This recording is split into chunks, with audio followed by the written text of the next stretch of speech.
Alrighty, we're back. We're live, we're rolling.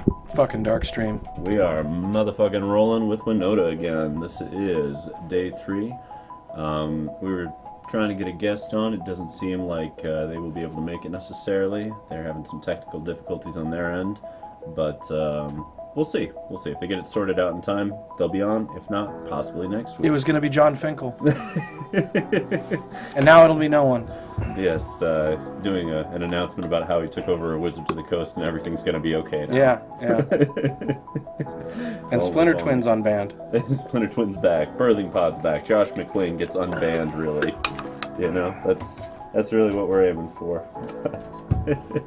Anyway, let's rock out with some Naya Winota. If you haven't had a chance to check this out before, we've got 2 videos up on YouTube and on Twitch that are kind of introductories on how we got here.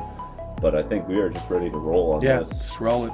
Yeah. We've been tweaking this deck. Winota's really powerful. It'll let you win games you got no business winning.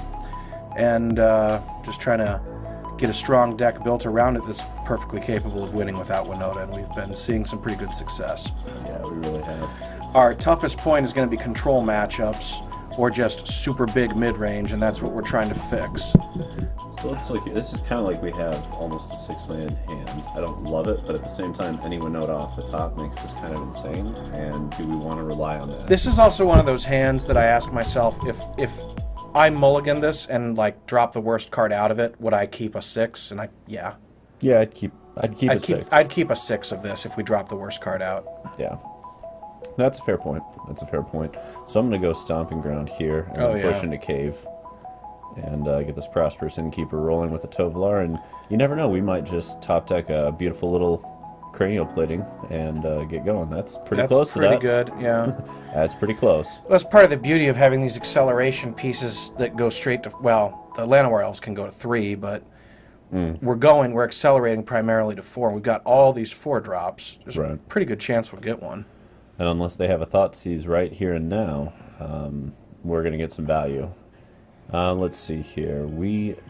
Pathway to preserve life total? Yeah, it's going to be a pathway. I think it's this one. On green? Yeah, because we have the other white source there, right? So let's just roll this way and see what happens. And the classic combo. Wombo combo, baby. Look at that, getting some life. And while they do nothing for the first 2 turns, which is not what you want to be doing in this kind of format, we have... Nothing into Esika's Chariot is a bummer. Yeah. Yeah. That's a lot of advantage you got to step up and deal with quickly. There's the Thoughtseize. That's about to turn too late, though. Yeah. Taking Tovolar, that's a good pick here, because then we're just left with land, but one of our lands is going to be attacking before long. Right, so they're going to blow up a token to try and keep us off Chariot, if they can. There it is. And, yeah, that's fine. If any top deck's live here, that's live. Like that. And we're going to do that. So, yeah. Yep, we'll do this anyway. And keep the old one. Oh, yeah, 100%. One thing I really like about Arena is that it just knows that this is the correct thing to do. I played a tournament once where I had this kind of situation, like played my second copy of a legendary creature, legendary permanent that had an enters the battlefield trigger. Yeah. And the person judging the event insisted that if I choose to keep the old one, the new one won't trigger. What? Right, and there's state-based effect, and I'm trying to explain it like, yeah, it dies state-based, but it still had to enter the battlefield to die. And they're just like, no. None of this. Okay, fine. Well, I'll make do with the fucking bad ruling. Fortunately, we don't have to do that on Arena. No, we don't. Okay, so we're going up against Rakdos Mid, which means I want to grind, so I'm on the wedding announcement plan, because that grinds really well against they're going to be bringing removal against us, too. Right. The question is, do we side out all of the Cathar, or just a couple of the Cathars? I'm a fan of getting rid of all of them. And just going the 4 for 4? Yeah. Straight up? Yeah, and I like the Cemetery Prowlers here, too, actually. Alright, we're going with those over the Bonecrusher. Yeah, because the Bonecrusher can't kill that 1/3 zombie that reanimates shit. Yeah. We didn't see a lot of their deck, but we have to assume it's an Arcanist deck based on this alone. If it's not an Arcanist deck, we should just beat it anyway. And if it is an Arcanist deck, this will be the difference, right? They're using their graveyard. It's Rakdos in Right. those colors. If they're not using their graveyard, we'll win anyway because they're not accessing the most powerful resource they have. Now, on that note, do we want a couple of red caps? I want to see what they're presenting first. Okay, so okay, I get that. We can hedge a little with this for Arcanist, Right. but until we see one, let's keep the melees on the side. Yeah. Okay, that makes sense. That makes sense. If they do present that, we can always go with Llanowar Elves side out for that and just get rid of the low impact. Probably. Right? Probably that's what we do. I'm kind of assuming they'll have Meat Hook Massacres, so we're not going to play too heavily into that, but, well, that's nice. They're on the play. They're going to Thought Seize if they can. Doesn't matter. It's a keeper. It's still getting us the colors we need. It's still presenting threats. They didn't Thought Seize turn 1, so they don't have it. Otherwise, they fucking should have, you know? Sometimes they hold it. Sometimes they hold it. And it makes sense against a deck that's all about 4-drops to hold it until the turn before to give them a chance to draw it. Guess what's getting lands? Yep. Yeah, I mean... Looks like we're going to lose 3 life. let's see. I think it is a... Stomping Ground? Because we have perfect mana. We don't need double mana for anything other than green. And we have that easily. We have it, yeah. Yeah, I think we just get rid of that and we go on the Pathway train. And you can play as many Croxes as you want. That sounds lovely to me. At this point, I just want to Chariot and roll. That's all I'm trying to do. So if they were holding the Thoughtseize, this would be the turn to deploy it. Oh yeah, 100%. This is the keep Winota from going nuts, but instead... There it is, yep. Okay, okay. So we are going to cycle some land here. Yep. Let's push this over to red. We'll smack for 1, and we'll pass. Yep. Because if they have a Thoughtseize, we want it to go dead. Right, right. No reason to queue that target up for them. Mm-hmm. And what we'd really like to see here is... Not Obnixilis. Not that. Also, we'd love to see a Cemetery Prowler. Something to get rid of that Croxa and put some pressure on would be lovely. Although... We'll take the life. We don't need to lose. Yeah. Yeah, we can take the life here. This is a... Yeah. Naked Obnixilis is still pretty decent. Yeah, I mean, it's still 4 and we still have to deal with it. But they... Hey! have to deal with our top decks, which aren't bad. Macarena. You can go over to white. You can be in Esika's Chariot. Alright, that's double mana of everything we have now. Yep. And next turn we got the Huntmaster coming down, which I like. And in the meantime, we get that 2 life back that Obnixilis just cost us. Now we're going to be getting life back left and right. That Prosperous Innkeeper has really been doing a good job of grabbing coins off the table for us. It's a little stronger than I thought it would be, frankly. It's a lot stronger than I expected it to be. I expected some kind of incidental benefits here and there. Right? But this has just been a monstrous kind of swing. Spectacular card. Yeah. Well, we're seeing that same approach as before of try and kill your stuff. I would have been in. Well, I don't know. I want to make sure they can't do weird things with Croxa. And this is a very clean path to saying, yeah. Alright, Huntmaster, Chariot's going to get crude. This is a lot of pressure. This should kill Obnixilis if possible. And we're going to gain all our life back again. Yep. Gaining 3 right here. There's the scoop. On to the next match. Sometimes it's just that simple. So in retrospect, the Redcap Melee to pop off a Nyxelis is a maybe. Ooh, that is interesting. I didn't think about that. Yeah, Melee just straight up takes it, doesn't it? The first one. The first one. That's kind of my problem with it is, although... But it's a 1-for-1, because they still have to sacrifice... Right, yeah, and I guess you can get the high value one, because typically one goes up, one goes down. And then you just pop the other with your little beater. Right. Yeah, I don't mind that at all. I want to read that Redcap Melee. I'm pretty sure it hits like that, right? Yeah, Creature hits walkers. Planeswalker. Hits walkers. That's a pretty clean answer to Obnixilis. That's worth noting. Yeah. Or would noting. Yes. Oh my. Yes, the dad jokes run strong today. Anyway, here we go. Round Strap 2. on your New Balance. It better be grass stained or you aren't a real dad. I mowed the lawn today before you got here. I already mowed a lawn today. Hitting it hard. Hitting it hard. Cast looks of judgment toward my neighbors who usually mow faster than I do. That's a fine hand. Yeah, I think we just throw back a Bonecrusher, or we throw back a Ranger class. Bonecrusher. Yeah, Ranger class works with Toby. Well, we also don't know if this is a matchup that Bonecrusher's going to be particularly good. Right.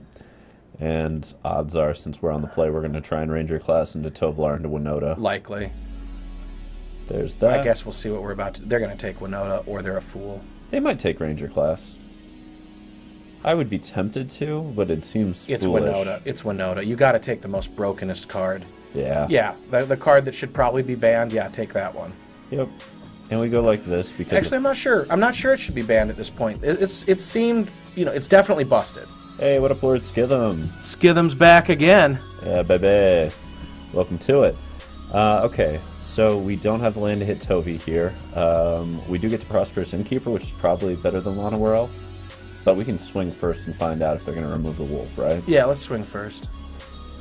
But I'm in favor of Innkeeper. Get that incidental life gain engine rolling. So we're up against Brad. Alright. You sure it's not B-Rad? B-Rad. You never know. Do we want to do the weird move and Bonecrusher our own person just to counter this? I don't think so. No, I don't think so. It's the contemplation of it. If we had the land to follow up with an elf, I'd say sure. Right. But we need to advance our mana because we might not be... I don't like that. You sure? What if they go Swamp Meat Hook? Well, we were probably losing. Yeah, okay, fair enough. Fair enough. Fables. Yup, good old Fably. And now I'm really glad we got extra Bonecrusher. Crush all the bones. Yeah. To make our bread. We don't do that. Homie, don't play that shit. Here we go. I think we just smack pass. No Llanowar again? I'm still not in favor of it. Okay. We will give it a moment. Please don't put crooks in there. Let's see. Yep. This is the Arcanist list and a half. Okay. So the red caps are going to be pretty useful in this even post board. Oh, definitely going to be useful. Yeah, we'll board them all. And the Llanowars absolutely need to go. Cemetery Prowlers coming in. It's going to be like the last... It'll be 12 for 12, weirdly. Yo, yo, yo, yo, yo. Skithem, skithem. How's that new work schedule treating you? Let's see. So we can go Tovolar here, or we can go Bonecrusher Llanowar Elf. The kill it scenario. Yeah, I like that. I like that. Of course, we lose our ability to kill the Kiki, but at the same time, kind of need to get going pretty quickly here.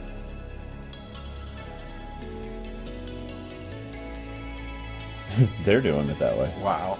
Okay. At this point, yeah. Makes sense. Is it that, or is it just push this and make this a 2-2 so it can be a 3-3 on the next swing and it can swing through? That's pretty decent, too. Right? Like, another 1-1 doesn't really... Right, and this is going to start moving us away from Meat Hook Massacre necessarily sweeping it up, too. Yeah, if they've got that, they're not going to do it with a Kiki on board anyway. Right. This is a problem. This is the one downside to killing the adversaries, that they get this little wombo combo, but they still have to do it. Okay, so I'm swinging in, making that a 3-3. For sure. And while the life gain would have been nice off of it, potentially, I do want to see... We want to see what they're going to do. Okay. Tovi... It's Tovolar or Llanowar Elf, I think. You sure? You want Bonecrusher? I think it's Bonecrusher, so we can just trade it for their Bonecrusher if they swing. Well, they're going to... For 1 mana, they're just going to copy it. Yeah, but if we don't have something that looks like a good trade, they'll just not swing with their non-copied one. I mean, the bright side of this is if we top deck a Winota, now we have 2 triggers. So I think that makes a lot of sense. Right, but I'm saying we make Tovolar, they copy their Bonecrusher, they swing both. Assuming they didn't have the Heartless Act. But if, say they didn't have the removal, I think they just copy the Bonecrusher, swing with the copy, leave the original back so they don't have to trade it. Look at all those Bonecrushers. That is a ton of removal. We have had 1, 2, 3, 4, 5, 6, 7, 8 pieces of removal played against us. This is where Wedding Announcement starts to look really nice. Yeah. Okay. Fucking fantastic, Skithem says. Sick. Yeah. So, Tovolar plus Ranger class. Oh shit, I need to do something. I'll be right back. Okay. Keep going. Yeah. So we've got Tovolar, we've got Ranger class. We're able to potentially push through. It doesn't look great for game 1, frankly. Like, they should be able to just copy Bonecrusher, smack in for 8 here. We can't really do much about that. we will block the original Bonecrusher. They get to play another one, but that way, if we get one piece of removal, we're potentially back into this. Because if we get our own Bonecrusher, we're back in. Okay, Brutal Cathar will help, so we go that route, absolutely, just to get Kiki off the board.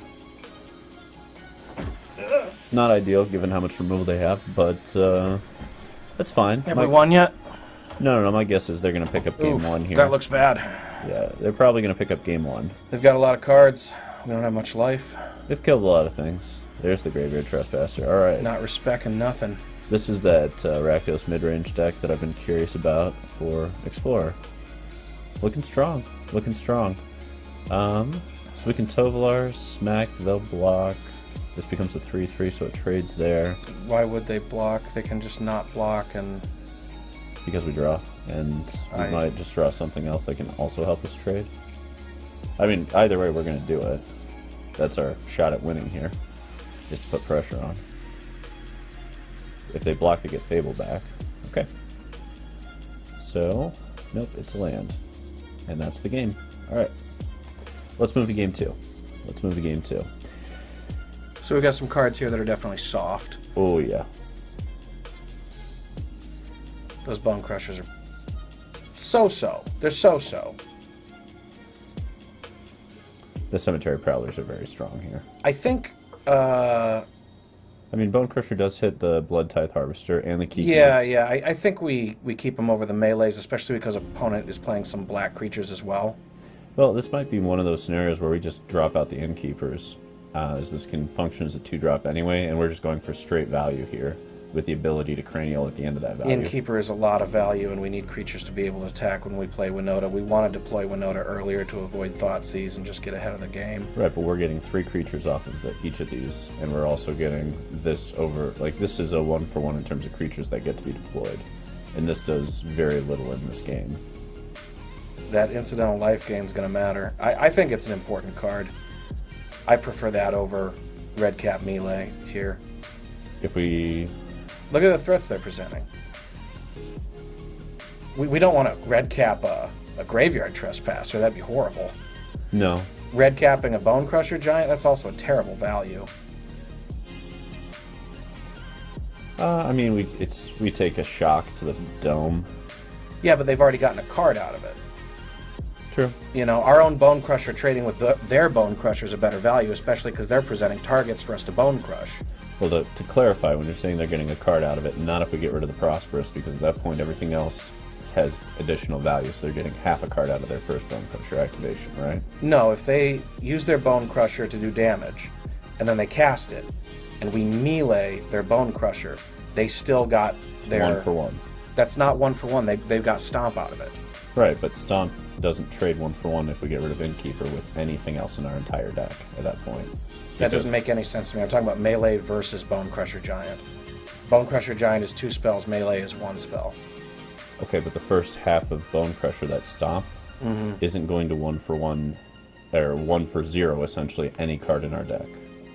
Right? It's going to take the token off this, or one of these tokens, if we get rid of Prosperous. Or Sikas, or hit us in the face. It's still a card. Oh. Shit. Well. Guess not. Guess not. Guess not. This will be a little rough. Okay. Gonna be a little rough. Here we go. We still know how to top deck like champions, though, and that's the key to this sometimes. Just draw Winota. It'll be fine. Right? Draw Winota on. But not too early. Just right on time. Right on time. Alright. That's a good sequence, actually. This is something we can work with. Let's see here. Yeah. So they should get a Stomp here.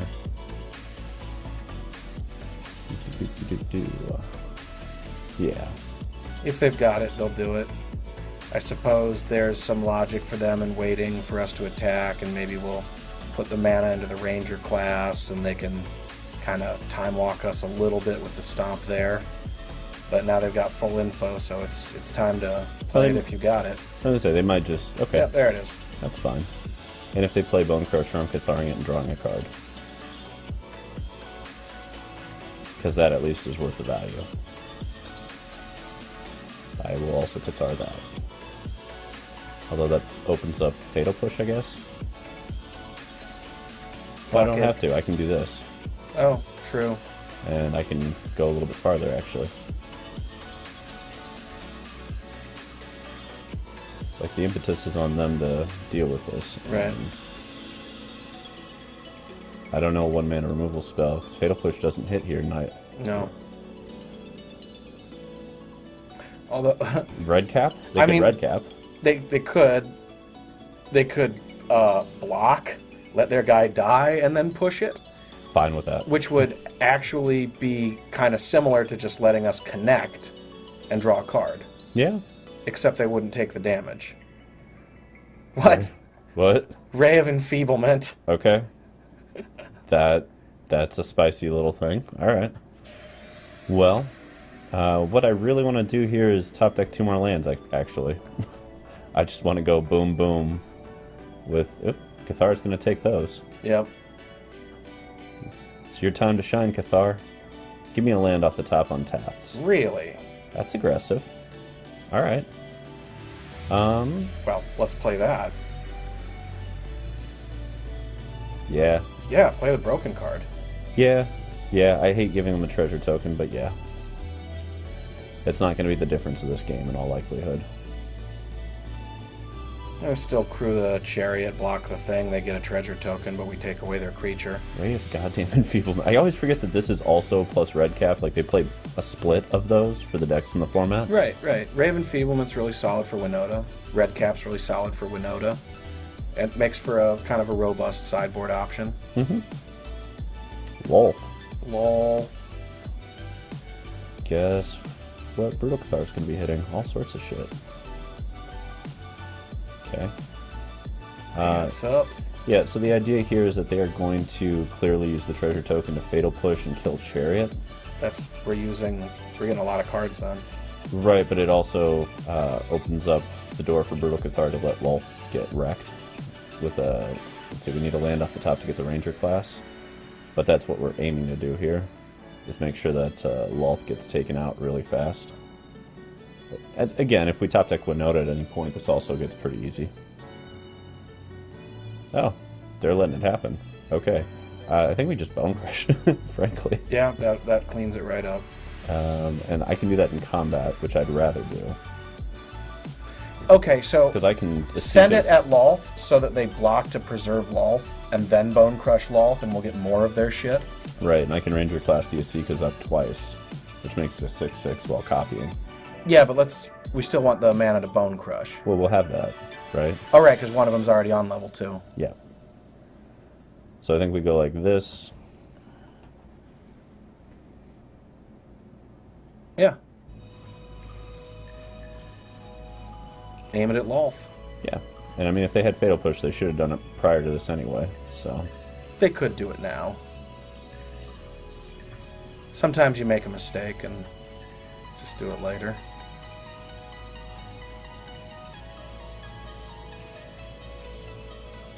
It's a really big Chariot. Oh, yeah. Okay. A lot of triggers there. Haha. We gotta make sure, of course, to jack the Lolth before the spider dies and pumps its loyalty. Hence the mid-combat stomping. Alright, so we smash out a spider, we kill... Yeah, Lolth goes, spider goes, they get Kiki, we have Cathar for it, so they don't get to go nuts with it. And we have a fair amount of pressure here, I think. Yeah. This is not a fair spot. And if they want to meat hook, they gotta kill their own Kiki to do it. I'm also pretty okay with spider. That. Right, and then we can still just crew the Esika's Chariot with a Bonecrusher. And making an 8/8 to smack for half their life total. Mm-hmm. Which feels pretty good. Yeah. Yeah, this is a good board position, especially because that Chariot's about to be enormous. Yeah. And their removal for it seems to be Heartless Act. Oh yeah, that is awkward, isn't it? Yep. So I'm going this route. Yep, let's just start with this. And seeing how they're going to block on stuff. Heartless Act's not going to get it done today. Alright, I'm putting 1 here. Oops. 1+1+1 kind of here. And the question is, do we throw the second one there? No. You throw the second one over here? Yes. Okay. He gives them... Yeah, that's fine.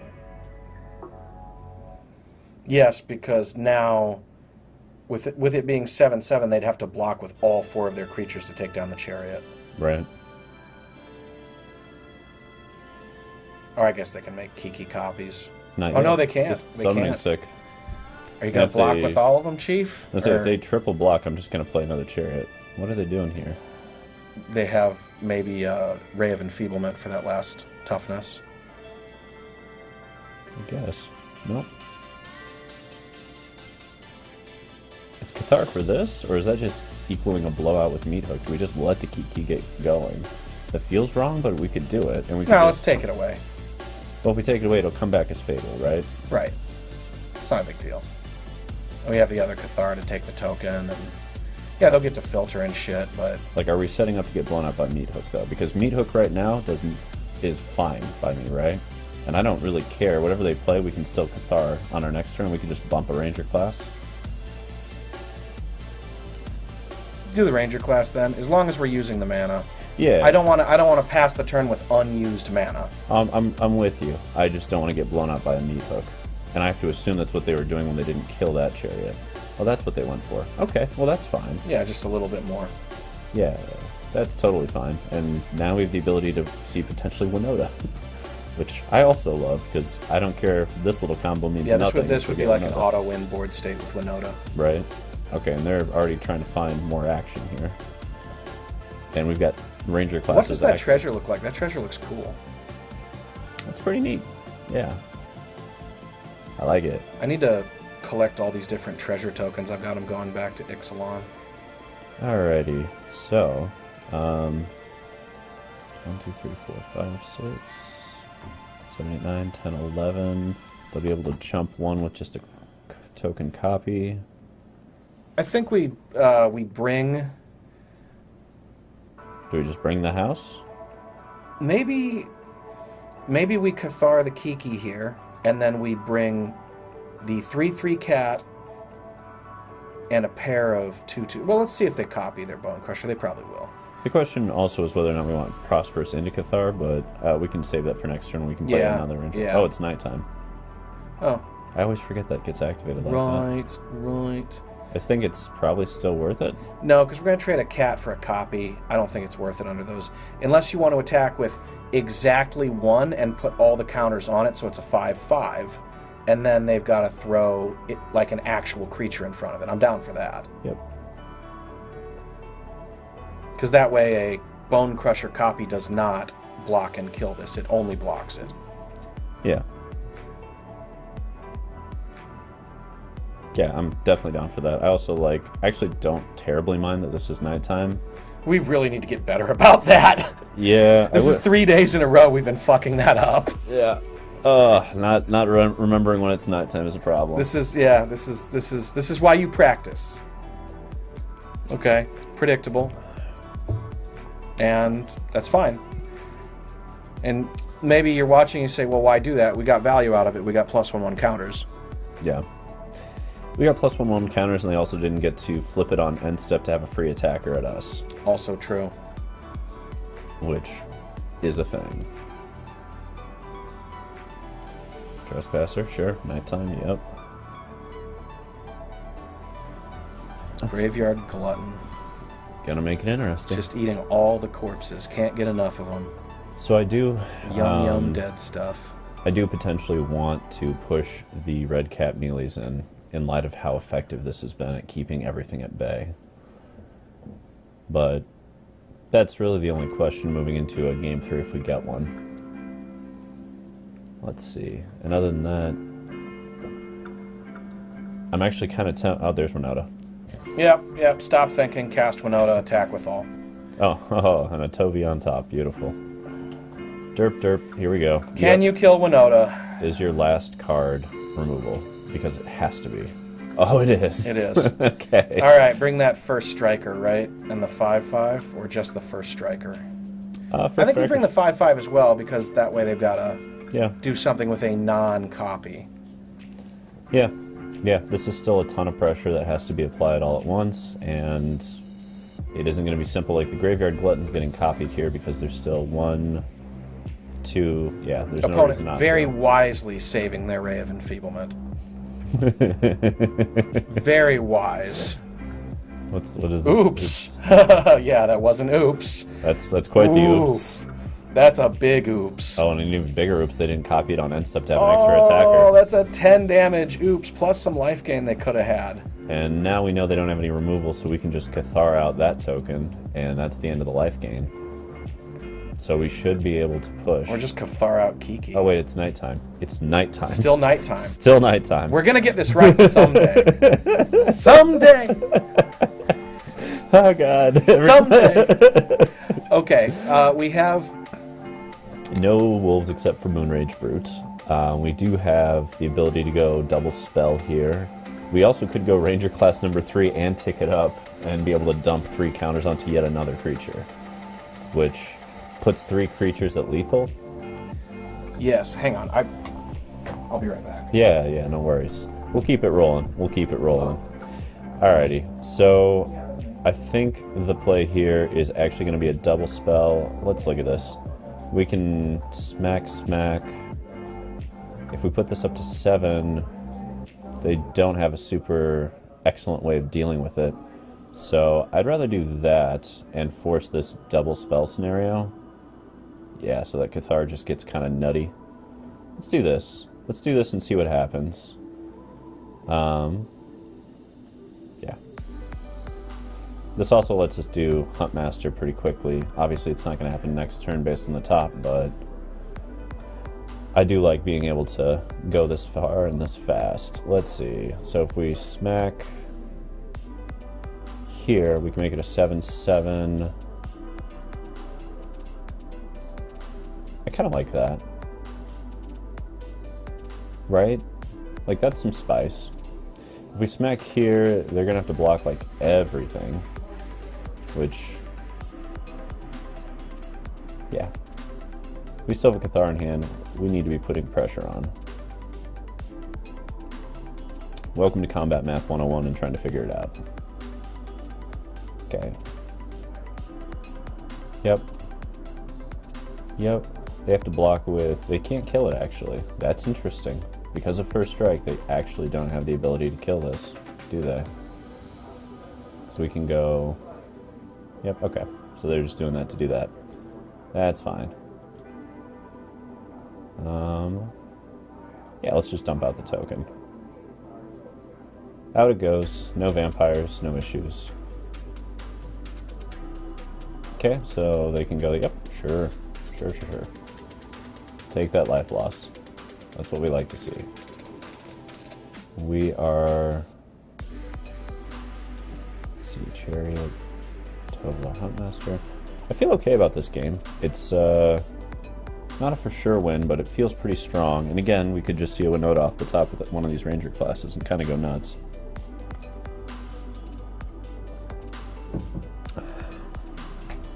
Oh, Soren, what are you doing to me? Be a Lolth on top. Make me laugh. The fact that they're debating revealing it's kind of funny. Okay, sure. Little fableage. Sure. Alright. Did we win yet? Not yet, but we're getting pretty close. Alright. I think it's going to be an all-in swing here.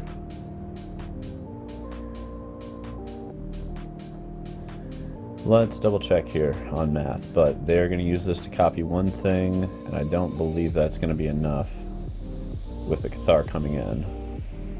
Because we can also pump one more Ranger class. Yep, there we go. And on to the third game we go. Alright, let's be sideboarded this time. Let's actually board. Okay, so no matter what, out goes Cathar. We were taking out which... Llanowar Elves.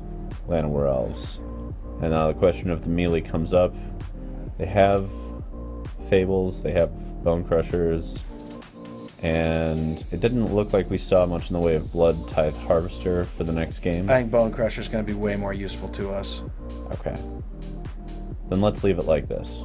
Let's just go that route and make sure we're sideboarded. Alright, Brad, it's you or it's me. It's gotta be me. Let's do it. I ain't leaving, I like breathing. This is short on red, but we have Prosperous. Yeah. And that gives us potential for a turn 3 and also We've also Wedding got Announcement. a really good mana base. We'll probably above 90% to draw our red land in time. Yeah. And we have at least one red source to get going, which... In fact, any other land is a fast Winota. Yeah. Yeah. And they're mulliganing, which means they... I mean... Look at their sleeves. Those are cool. Yeah, they got some fairy. What is that? Oh, yeah. Little fairy. Yeah. Nice and gay. Cool. Love it. Love it. Alright. Let's see here. They're color screwed. Interesting. 6-drop is not what we needed, but looks like it's going to be kind of a resource-tight game for everybody here. Yeah. Potentially. We draw one more land. Okay, so... I'm on this plan. I agree, actually. Because we can draw cards off this. Yes, we can. Which is enough for me. And if we're going to be resource tight, this is where I want to be. We're both sitting there looking at our mana going, no. Right. Alright, they got the black source. They beat us to the punch on that one. But we Lol. are going to gain a lot of life. I don't think we're swinging into this. I agree. Let's just get our other creature. Let's gain that life. Yeah, we're gaining a lot of life. We're making it... Also, if we draw land in Winota, oh my. Yeah. And if they're silly enough to swing there. Okay, so we didn't get that, but we can just Ranger class here and let this pop over. Yeah, seems reasonable. Ranger class, let it pop over, and then we've got a pretty sizable board all of a sudden. Right, now we get to, they better have Meat Hook, which we haven't seen in the first 2 games, and there were several positions where if they had it, they would have played it. Just pass. Yeah. Let's just max the value on this Wedding Announcement for Game 3. We haven't seen a land, which is a little unfortunate, but look at the life total off these. Yeah. That's been beautiful. An extra 8 life while we try and find a way to get through our buying us a lot of time.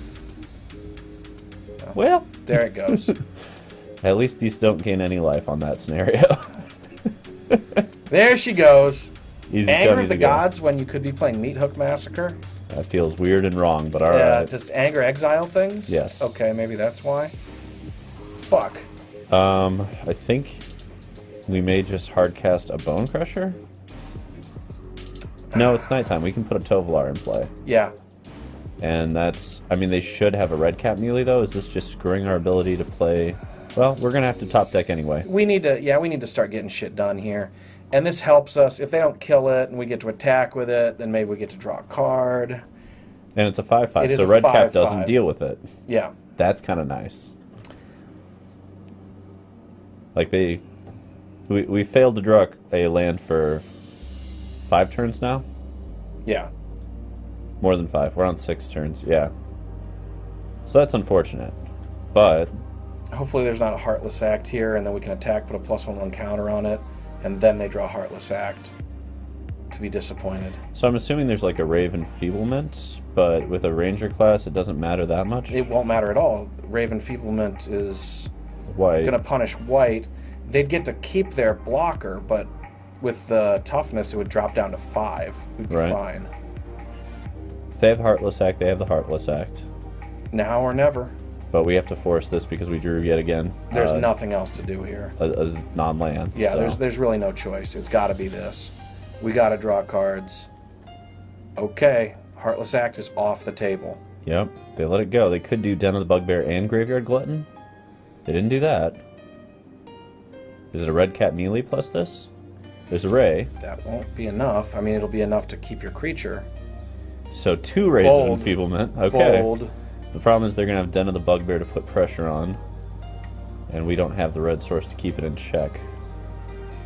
That's pressure. That's a lot of pressure. Drawing lands would be great. I mean, if we can just draw a red source untapped here, we can just go crush, right? And just put them out there. They have to have a removal spell every turn. Ah! It's gonna be that kind of game, huh?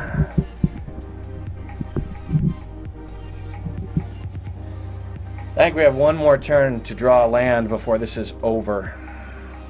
Yeah, this is the very last turn that this can go our way, and even then, the odds are very low. I kind of assumed there they would have swung with the Den, which would have made this absolutely done, but... Oh, they got Sorin. You know what? I think we're losing this one. Yeah, we're losing no matter what. We never drew the third land, which is an anomaly, and that's okay. Sometimes that happens, and it's not there either. Yeah. Sometimes you draw literally no lands. Welcome to Magic. That's the way she goes sometimes. We'll lose that one on variance and say that's fine. Sometimes that happens. You also get to win on variance. Right. And that was a good hand. If you build your deck well, you'll win on variance far more often than you lose on variance. Yeah. Yeah. Either way, not gonna fuck with the deck. Deck is fine. Oh, Brad, you get that one. Damn it, B-Rad, you struck again. And to be fair, we still had a really good shot at it until the anger. Yeah, it was looking good. It was looking good until we got swept up. I assumed they were not on sweepers; they were on 1-for-1 removal because Winota requires that, and well, we're not doing that. That's more like it. Yep, that'll do. That'll do. I'm just gonna throw back a pathway, I think. I think it's actually Temple Garden. I mean, we could. Because Jetmir's Garden covers the double for... Everything? Yeah. Okay. And then all we got to do is draw another land, and it doesn't matter what it is. Alright, that makes sense. And we have no double white situations in the main deck unless it's Cathar on 6. Right. The only double red we have is Crush on 5. Yeah. Well, we'll see what... Okay, so... Likely literal mirror. Perhaps. No? Different. Very different. Interesting. I'm probably just rolling a Brutal Cathar out to keep this in check. Yeah, get that shit out of here. Just to keep it in check and see what removal they're going to be playing in the main, and bias the turn we need to get to Esika's. Which is... Like, we could play this, but I have this bad feeling they do something wacky and then Dreadhorde do it again. Right. Oh, it's this... Okay. Fun. Feather. I haven't played against a Feather deck in Explorer yet. I'm actually really excited about this. Let's see. This is kind of cool. Yeah, this is really cool. I am going on Tovolar, actually, to draw cards here. Legit. I don't believe they play much in the way of removal in the main. Right. Or, well, if they do, it's the kind that's like 40 yours and 2 to mine. Yeah, the Reckless Rages, which they can't do much about. And I want Winota, because Winota ends this game fast. And my guess is this upcoming turn will be like Feather into Reckless Rage. You gotta be a little careful about overextending. They might have something. You know, like the Boros thing that like does 3 in lifelinks. Deafening Clarion? Yeah, Deafening Clarion. It's been a minute since I've seen it, but yeah, it's new format, man. Who knows? It's a possibility. It's definitely a possibility. Okay. So they didn't have Feather, which was the thing I was scared of. They have 10th. Yeah, I mean, that's still good. The scrying, the haste, all of that, that's not bad. So we can Ranger class, still not good enough. I think it's Esika's. The alternative would be deploy Tovolar and deploy Ranger class. Well, we can deploy Esika's in Ranger class. That's also pretty good. And then the next turn we can do a Ranger class plus in Tovolar? Yeah, that looks good. Okay.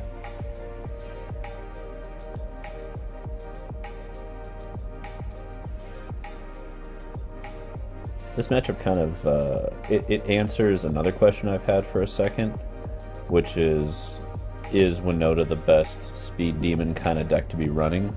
Or, you know, is Feather actually a good deck to be running in this format? I always forget it's a deck because it's a Protect the Queen strategy, and that's really not where I try to go. I just won't do it. Right? I just straight up won't play those decks. They always feel like traps to me. And I don't care if they're good. I hate playing them. I just... I like winning, but it's got to be fun, you know? Right. Let's see. So they have a 4/4. Probably not a swing, yeah. Really holding them off here. Okay, nice. We don't need to play that pre-combat. Why? Because we could draw a card. Or are we only sending in the Chariot? Well, they should have at least one pump for this, right? Of some kind. I feel like if they did, they might have attacked to bait a block. Perhaps they do, perhaps they don't. Well, we also just want to plus Ranger class one more time? Because this will get us to Winota faster. Yeah, we could do that. And I mean, we could still swing with this and Right, see if they have it. And get us another wolf so that when they swing so in, we can draw multiple cards. Get right? Ranger class on 2 then. Oh, on level 3, nice. Okay, so Whoa. Let's equip with that wolf. Or crew with the wolf. Because we want to keep the wolf tokens and do our chump blocking with cats. If we have to. Sure. And this is because Tovolar lets us draw cards when wolves connect. Right. God's willing. That's what I was wondering. Okay. I suppose that'll be protection from green then. Yep. Which puts it big enough to wipe out the Esikas, but we still get the token. They burn the card. Yes, they have Dread Horde, but they're going to Dread Horde to probably Reckless Rage through stuff. And we have a wide enough board, I'm not super concerned about that. Unless their deck can have a lot of resilience and come back here, I like where we're at. Post board gets a lot better. 4 Redcap Melees is a big deal for this deck. All of their shit's red. From Feather to Arcanist to Legionnaire. Yeah. Also a big deal that you get, what do they call it? Cemetery Growlers to keep the grave low. That's also a big deal with this kind of shit. Right. Although they might board out the Arcanist for that reason. Possibly. I have no idea what this deck looks like in this format. I've seen some drafts online. I mean, the green is there, so I'm presuming there's that enchantment. Which one are you thinking of? The one that goes nuts with the you target your creatures kind of stuff and provides a bunch of value. That's a cool card for that. Uh-huh. Let's go in for the throat because they can Arcanist to do it one more time. There's Feather. That's the card that makes or breaks it, right? So, what you gonna do? Yeah, swing with both of those. Okay, so Reckless Rage is an interesting choice here. makes sense. They get to bring it back to their hand. Doesn't it exile when it casts? I guess we'll find out. It's been a minute since. Yeah, it exiles, fortunately. We are taking the 12 here. Yeah, we need to possibly hit Winota off the top. Yeah. And max our triggers. Yeah. It's time to draw Winota. It's time to win, no matter what. Now, do you get to have...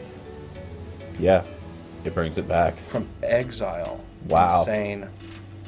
Alright, I think we're fucked. Yeah, because even if we had Winota now, they've got this out of exile to get it. Yeah, let's move to the next game. Right, there's no... Am I missing anything here before we scoop They'd it have up? to fuck up horrendously. Let's just move on. Yeah, I'm not seeing a path. Alright, let's see what happens when we have things like Redcap Melee. Okay, and let's for sure get rid of the Brutal Cathars. The Bonecrusher Giants are not useful to us. The Llanowar Elves, I don't know. These are worth keeping because they kill. Yeah, Yay and absolutely, yay. absolutely. I mean, this is pretty much where I would go. Yeah, seems legit. Seems legit. I don't think we want these. They're No. it's a little slow, right? No, Llanowar Elves are still okay here. And they're not really running artifacts or enchantments in this build of Feather. Nope, Or any build, I suppose. nope. Alright. Let's run it back. Let's see Let's what kill happens. their shit, exile their graveyard, and smash their fucking face. Right. And then let's do it again. And if you're watching this on anything other than Twitch, the party's at Twitch. Yeah, come join us at Twitch. We've you're got a chat. And if you're watching in Twitch, come chat with us. Come say hi. Yeah, talk some shit. Ask some questions. Have some fun. We're all here to hang out, play some Magic, check out Winota in the Dora the Explorer format. So we'll see. If our opponent finishes sideboarding. So do you know how to pronounce that name? No. Yeah. No idea. More importantly, do you know how to enter it onto through a keyboard? Because I've yet to figure out how to do that as well. Different computers and keyboards, I guess. I have no idea. I think you just change the language and possibly get there. I don't know. I've always been curious. Yep. Lands and spells. A couple more lands gets us... I mean, literally just 2 more lands gets me where I want to be. And I think that's a fine place to be. And in the meantime, as long as we can get our 3rd land, we'll be in decent shape. Yeah. Just don't let it be like that other game. Right, that's all I can think is, come on, not again, though. Don't do me like that. Alright, land number 3. It's your time to shine, baby. Yes. Hey! Red. We've got double green. Yep. And I think we go Tovolar. Yeah, let's try and get that card. If they have the red cap, they have the red cap, but if they don't, we've got a pretty good shot at drawing here, which... Hey! Spicy. Awesome. That feels good every time. Yes, it does. Ah, more removal. Play your feather. See what happens. I'll puke on the feather. Yes. Usually they wait to play feather until they've got a protection spell unless they've got multiple feathers. True. But the problem they also potentially run into here is a lot of pressure here. What are you?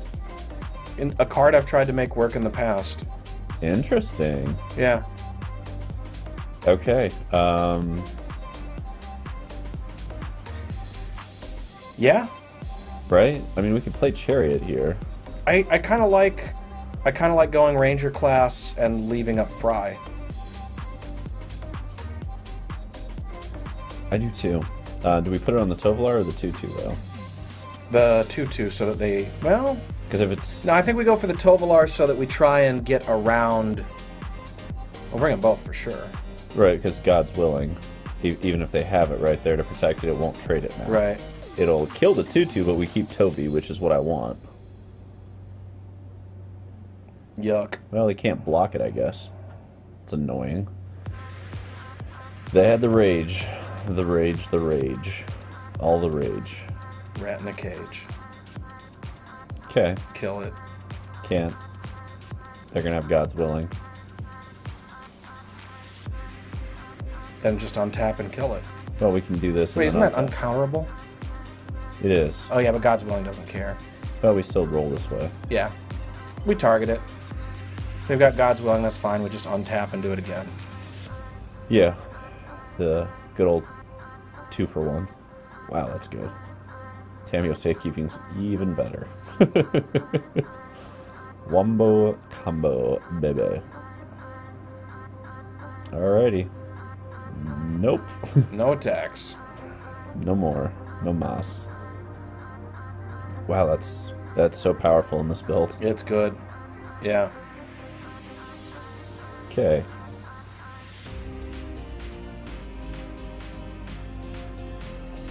Happy we have this for the Reckless Rage. Yep.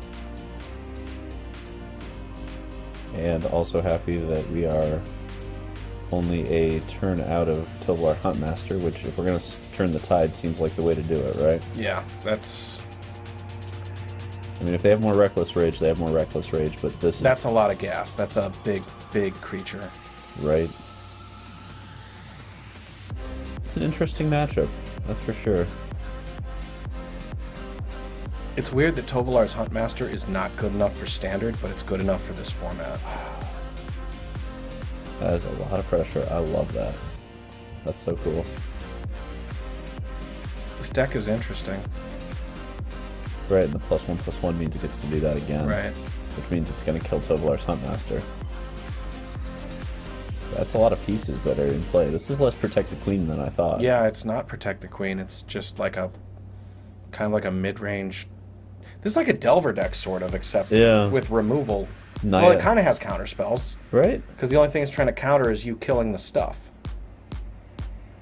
It's fascinating. Absolutely fascinating. Why do we need more than 6 mana? Well, this is so that we can try and... Oh, right, yeah. Try to push through here. Okay, so they swing for Mochas, +1/+1, and that. Oh, and they have Feather. I think they might just have it on that. Yeah, I think this match is going to opponent. Wow.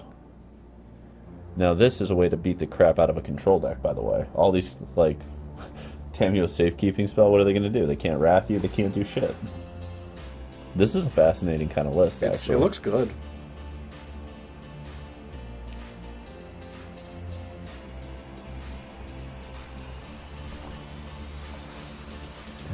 Interesting. That Feather is just putting in such serious... I really didn't think it grabbed him back from Dreadhorde. Exile it instead. Exile... Oh, so that goes on top, so it exiles it instead of the exile. Oh, the replacement effect. Replacement, yeah. Okay, so we put there, and we put double here. They get to do a Tamiyo safekeeping, but they lose 1. And then we hope to top deck a Fry? I guess. But that creature's so big. This is a tough matchup. It's just a well, they're getting all this back, too. Really tough matchup. Yeah. Actually, we need to get a shot at Winota in the near future. Oh, well, that's a turn late. And that's too late for this. Oofda. Yeah, I think this deck is just going to fucking roll us. Yeah. Yeah. I don't see a way around it, because, I mean, we've got all these expensive mana curve cards, and they could get really quickly to doing multiple spells a turn. Look at that. They just have 4 lands.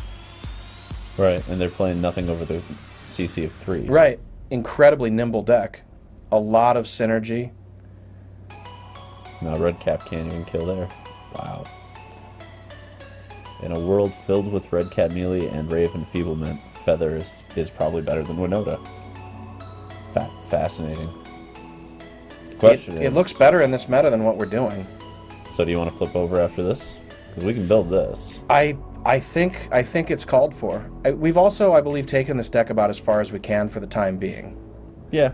And I hadn't seen this yet. Let's go ahead and concede. They've got it.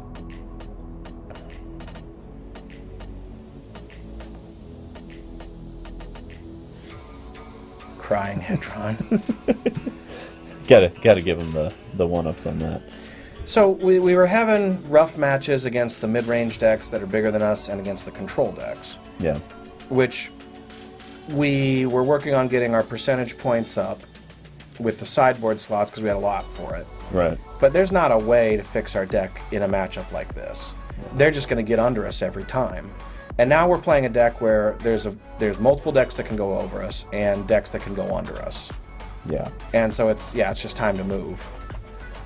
I think we've got a really good start for where the Winota decks could go, at least in those colors.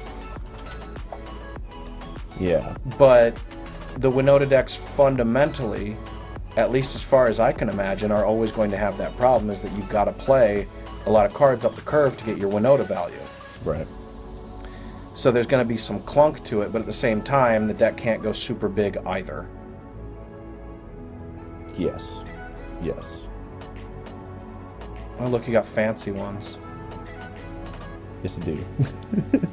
Every so often, it happens like that. Oh, wait, weren't those the buy a box? You got the thing for it? Probably. That's probably why I have them. Okay. See, it's just... We don't want sorcery, it's just instance. Just is. Yeah, we can leave it like that. It's going to be whichever ones we want to grab off this. So the gain life indestructible. Yes. It's going to be some number. The question on some of these too is, like, do we want something like Snakeskin because it bumps the ability of that to cast the 2cc, because Dromoka seems real good. Dromoka also creates that ability by casting it the first time. That's true. Of all the 2cc's, it's probably this one. And then after that... There's the draw a card stuff, yeah. Gotta play the Defiance Strikes. There's some number of God's Willing, which gets some slots. I think it's like a 2-2 split, probably. Because you need 4 effects like this, but... the Indestructible could be very relevant against these Wraths. Yeah, right? it might be more than 2 of each, in fact. What else did we see from opponent? So there were the Reckless Rages. Lord. This is kind of funny that we get to run this if we want to post-board because of Feather and Dreadhorde for the cat ovens. Yeah, but we only get to do it once. Not with Dreadhorde though, or Feather, right? Oh, with Dreadhorde, sure. But Feather, yeah. Targets a creature you control. Okay, right. But okay. Still interesting. Interesting. Seems like this would slaughter cat oven. Yeah. It should anyway. Alright. Is there anything else that we like? I would do a search for draw. Oh wait, that red one that got Ancestral. bigger and bigger and bigger, yeah. And that's a 4-of for sure. I think it might be a sorcery. I guess it could be sorceries as well, yeah. Right, so what does that do again? Trample and... Plus X plus O, where X is 1 plus... And it draws a card. Oh my, yeah. Yeah. Okay. So we're at 62 cards. We probably have... I guess let's start by fixing up the mana base a little bit, right? Right.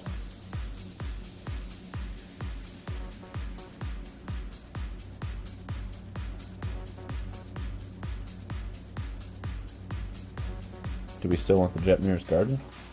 I believe we want some number. I don't know if it's 4, but I believe we do. I'm not so sure about the pathways in this deck. Okay. Because we need to be able to cast what we've got with few lands, and we need all our lands to matter. I agree.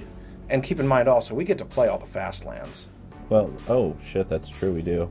Okay, fast lands. That's probably where it's at. Okay. There isn't one in this, is there? No. In this format yet? I guess... There's one in red-white, I know correct. that. But that's it. Inspiring Vantage, yeah. So, that's 20... Too many lands, right? How many lands is it? Where does it even say? Over there, 28. Yeah, right, so way too many. At least 4 too many. Probably 6 too many, and that puts us back down to 60. The question is, where are we moving? Okay. So I just did 4 and 4, so we have 8, 8, and 8. The question is, do we want Jetmirs? Let's start by shaving pathways. Yep. Something closer to that. Alright, now let's check our mana count. How much do we have of red? 4, 8, 12. That's 14, plenty. More. 16. How? 4, 8, 12, 14, 16. Oh, the Cragcrowns, yeah. Yeah. All right, 16, more than enough. White, we need a shitload of. 4, 8, 12, 14, 16. And then green, we've got 4, 8, 12, 14. So 14 white, 16 of the other two. You mean 14 green? Sorry, 14 green, 16 of the other two. Yep. Okay, so we can afford to give up some red slots, and we need some more white slots. Okay. Okay. Because we need to be able to do feather and then have a white up. Yeah. So I'm in favor of... It's probably Cragcrowns. What if we dump those and we max out on gardens? Okay. And then that gives us how much of white? That bumps us 2 more, so we're at 18, I think. It's pretty close. 4, 8, 10, 18. Yep. I don't know if we're going to be able to get much better than that, though. How many reds do we have again? Now we would have 16. And we've also increased our green to 16 at this point. Yep. So we can lose some of both. If we need to. What are you thinking? I'm thinking of dropping... Do you want more red-white, or we could... Because we could still play... I want more white. We don't need more red. Right? Let's look through what we've got, because there's no double red. Okay. The only double red there would be is casting multiple spells. Right, right. Which is going to happen sometimes. Right. So do we want to lose 2 Stomping Grounds and push into Pathways to, again, push higher towards Feather? Yeah, and if we want multiple of something, it's going to be red and not green. Right. And this still leaves us with 4, 8, 10. 10. Is that it? For what? Green. That only puts us to 4, 12. 8, 10, 12. That's probably enough, actually. 12 green? I think we need one more, which means this has to go back. We can go to 13 green. Well, no, because we need 14 because we need to hit turn 2, right? 13 is enough for turn 2. 14 is turn 1. And you can still get away with 12, because it's not like we're going to play Dragon Guard Elite unprotected very often. No, that's true, although that makes me want to push over this, because if we're going to play this and have something back, we don't want to have double green. You know what I mean? Also, the scry on this is probably more important. I don't know if these are even in the main. I know these are. Like, I know this is the base 16 1CCs that you're playing, and command seems like it is a strong, strong choice. So let's, I'm actually kind of curious, what else do we have for commands? We have Tarkas. Is this anything worthwhile? Reach? No, that's not good enough. That's not what we're trying to do. No. Okay, so there are no other relevant commands. Are there any other relevant multicolored spells in general? At 2. That we care about. Nope, none of those are going to do it. Let's try over here. Also no. Okay. Collision Colossus is still fascinating, and Ambush is still a thing. Those will probably go on the board, because those plus the Dread Hordes is pretty good. What's Thrash and Thread again? So Thrash Thread is the same thing as Dumry's Ambush, except it has a secondary thing, and you lose the +1/+1 counter, which is key for Dreadhorde Arcanist, right? Although it's an instant. It is. And eventually you can have a threat, lol, if your creatures get blown out, and isn't the other a sorcery? Yes.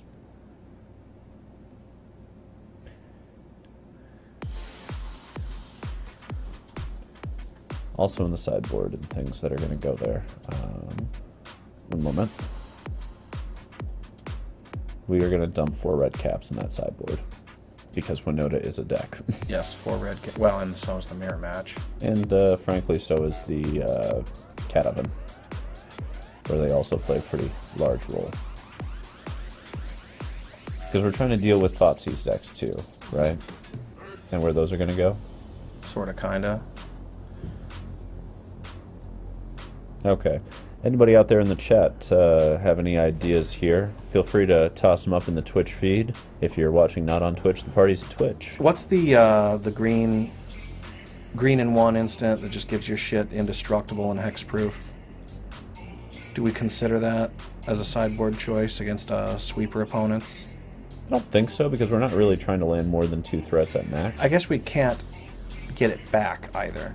So Right. maybe some more safekeepings on the board then against sweeper decks. Probably, yeah. I guess let's just go through this and see if there's anything in particular. Okay, so we know the Ancestral Angers, we know the Reckless Rages, we know the Defiance Strikes, we know the God's Will. That's 16. Those go in. This seems like it's an obvious inclusion.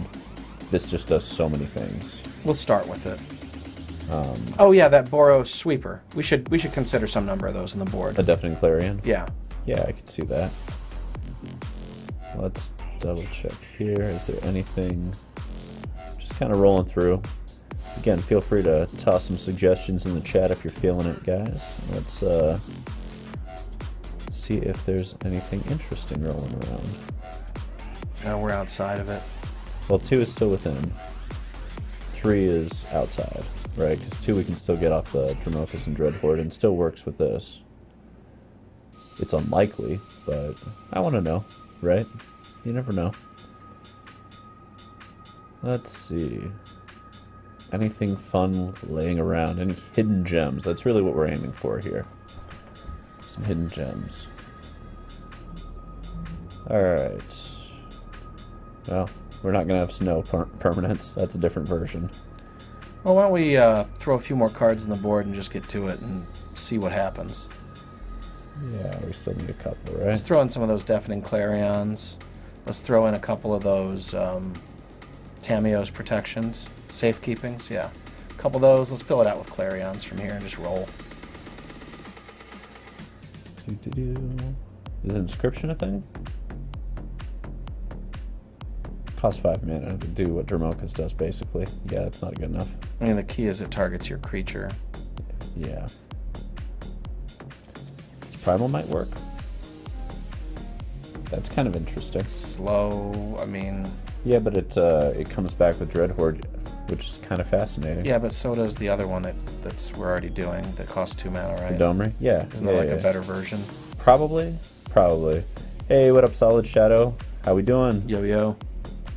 Just rocking out the stream. Appreciate you stopping by, saying hi. Where are those Deafening Clarions at? Let's find those. Well, you gotta have the white selected. Well, bam. I think that'll about do it. Let's just rip it. Derp. Ah, fancy pants. Gotta have a little fanciness to it, yeah. Alright, let's try out some Naya Feather. Let's see how this is, Oop, wrong deck. One sec. Where's that cancel button? Cancel faster! Oh no. Well, one more Winota. One more Winota, just kidding. Winota. JK. One Winota for the road. Watch us get rolled by Feather. I know, right? That would be justice. Yeah, this is fine. Just when you thought you couldn't Winota any longer. Jeskai Winota. Yes. I mean, we're doing Llanowar Elves. Yeah. Elf on elf on elf. Elf action. Let's do it. Into our turn 2 Tovolar, probably. Ooh, fish. Alright. Love this. Is this going to be mono blue? Yeah. Yeah, this is fish. Oh man, this deck. What a cool deck. The question is, do they have the turn 2 spell pierce they have to have? Guess we'll find out, right? You really want to do it that way, or you want to just go into Tovolar and race? Oh, we go into Tovi first. Yeah. Because then we can at least get this through Can't spell pierce that shit. Yeah. They can, what do they call it? The Fading Hope or whatever, but... Oh my god, they can do that. I forgot they could do that. Geistlight Snare. Because they have a spirit and an enchantment. Amazing. This is so cool. This is so cool. I don't even care that we're losing. This is the coolest. Oh, we're going to lose to this deck. Yeah, this is so this cool. deck rolls decks like this. Yeah. This is so neat, though. Oh, man. This is spice, and I love it. We're trying to get so we can top deck one land and get a Tovolar Huntmaster on turn 4. That's where I'm at. Can we get the Tovi Hunt and get rolling with it? Possible. I mean, they should have a counter for it. You know what I mean? Like, this is a commanding board position already. Have a something for it. Right? Oh, man. Mono blue spirits. I was curious if this was going to pop up. I've heard of this list. I have not seen this list yet. This is fucking cool. Just the mono blue tempo stuff from that standard some very long time. It was like Dominaria standard. Well, it's all spirits too, because it's the... Okay, I guess they have one okay. Brutal Cathar. Well, that's happening. Yeah, that's going into play. Here comes a dive down. Let's see if this works. Doop. No way. Damn. Alright. That being the case, wait. No. Let's stop the 2/2. Right now? Yeah. Before they untap. I'm pretty sure they have a spell pierce for this, but alright. Maybe not. Maybe not. Look at that. There's a Spectral Adversary. Alright, there's another spirit. So much. Oh my. And they get to play Ascendant Spirit. Yeah, this is such a cool deck. Perhaps too many creatures. Rawr. I'm not a big fan of the Phantom, because that just pumps, right?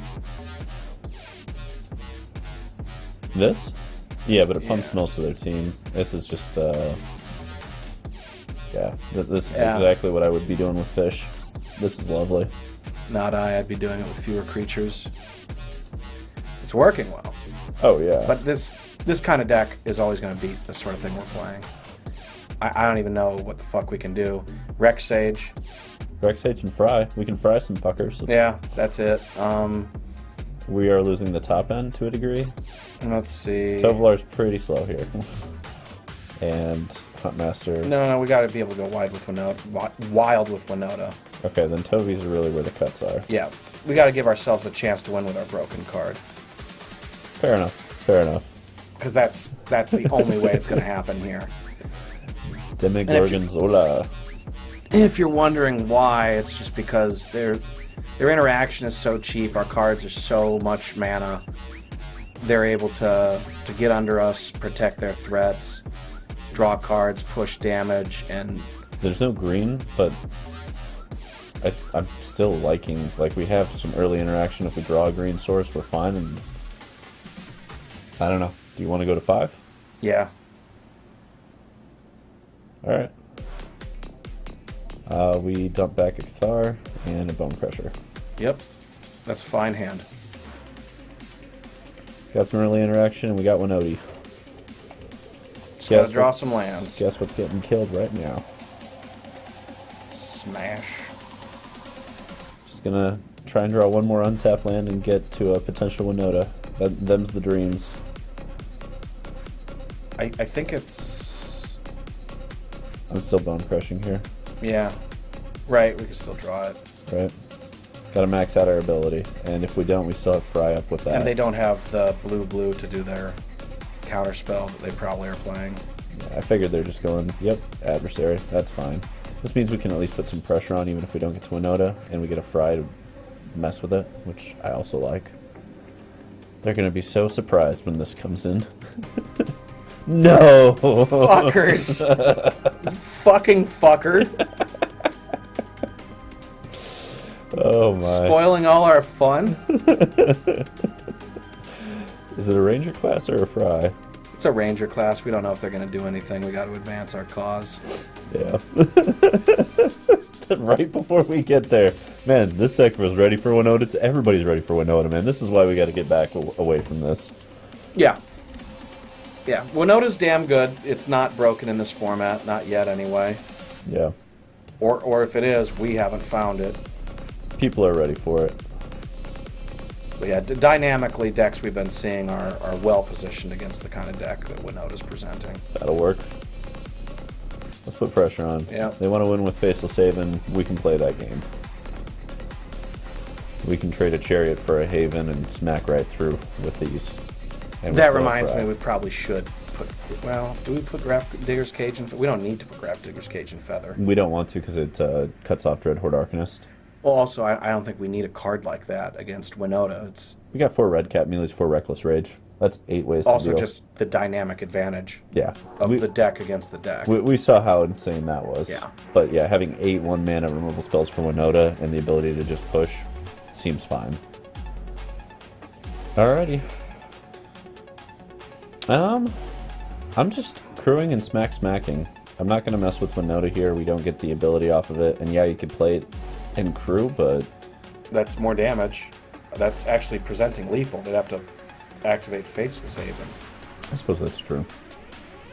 And then decide whether they want to take a cat or try and kill something.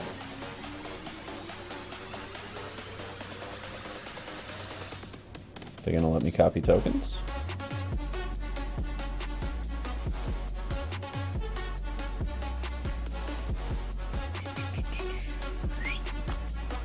What you gonna do? Here we go. Send in the clowns. What are you waiting for? Double checking math. Double checking math. Why?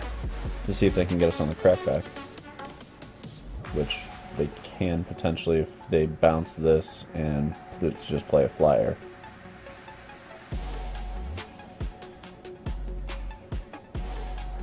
Still gotta go through all those triggers. Yup. Just have Digger's Cage, flash red, and go no. Yeah, it might have been correct to leave one more back, but then again, they still have to block something, right? This is forcing a block. Right. Yeah, think about it. Bird face. Yeah, Solid Shadow, I do love the animation as well. It's quite lovely.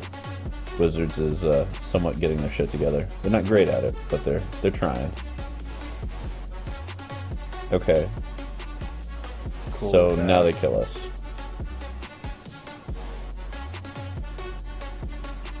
As long as they have a bounce spell. They've got to have removal. So it has to be land. And a land. Land Fading Hope is what they need. Yep. Otherwise, we should get this one. And we will have a fry. That's exactly what it's got to be, is Land Fading Hope. Yeah, it's a good enough thing to send us into Game 3. Oh, Winota. Still a 4/4. This makes me want to side out some of the Tovolar Huntmasters potentially instead, though.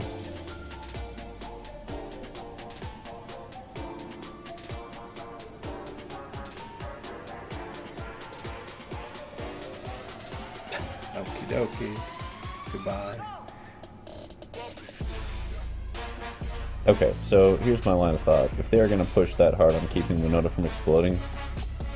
They might only have one. Right, but actually what I'm fine with getting off Winotas are Brutal Cathars, because that'll completely... They have no sweepers, they don't have much interaction with this, right? And we could push into something else, like more Tovolars to just have more interaction early. Yeah, I guess. There's just logic a 2 for to 2. it. Just for 2 for 2. Let's leave 2 on the upper end. And go for it that way. Do we want a red cap? No.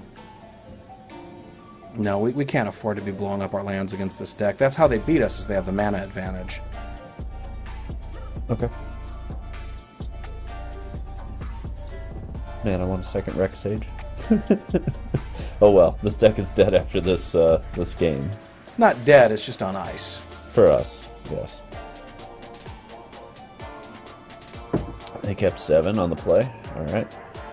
We'll keep this. Back it goes. Yeah? Yeah. Well, actually, let's do some pain math here. We don't need there. We don't need there. So we've got white. Correct. And now we take less damage. Yeah. Okay, never mind. Take the damage. Yeah. Never mind. Worth it. Worth it to accelerate. Yeah. This is going to be a turn 2 Tovolar. Turn 3 Winota potentially. Yeah. They might have their counter for the creature here, but that's okay. Use it on this. Right? Like, let's force this one. They have the Guy Slide, they have the Guy Slide. This does feel better than having that 6-drop. I'm happy to see that change made a difference in this match, sure. Lofty Denial. Ooh la la. Lofty indeed. Okay. Ascendant Spirits. And they're holding up more counter magic, so I think I'm just doing Prosperous Innkeeper, because we don't have the ability to swing with Winota anyway. Sure. And dump up one of these lands into play as well. And just roll it back like that. Makes sense. And that way, we've got our best possible shot at... Sure. Just don't play a fucking Grafdigger's Cage. Don't have a counter either. You've only 2 cards left, and 1, 2, 3... Almost certainly going to have one or the other. Well, we're going to have 3 mana, though, for the first counter. Which is part of what I like about this plan. You can do what you're going to do with Ascendant Spirit, that's fine. Okay, that's also a good sign, because now they should only have 1 counter available, so we should be able to play through it and get a Winota trigger. Right? Oh no, because it's 2. Okay. Let's just make them have it.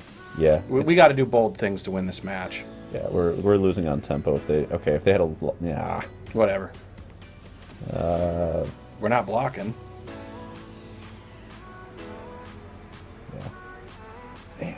Had to have the second one. Alright. Like, we could have played Tovolar there instead and gotten it through. But... No, we're almost certainly going to lose. Trick here is to just draw Winota. Or die. Oh, perfect. Now we can draw Winota and win. Or lose no matter what. Well, we get to gain life. We get to take out... It's going to have to be that one. Here. And then we get to gain 1 more life, which is just enough to stay in the game. That's fucking hilarious. And we'll put that into play tap, because we might be able to do that next turn right, to pull them start off. holding them back. And we'll block that to Faceless Haven, right? I think Tovolar probably blocks Faceless Haven so that we can continue to gain life. Right. So, yeah, swing. Gotta win someday.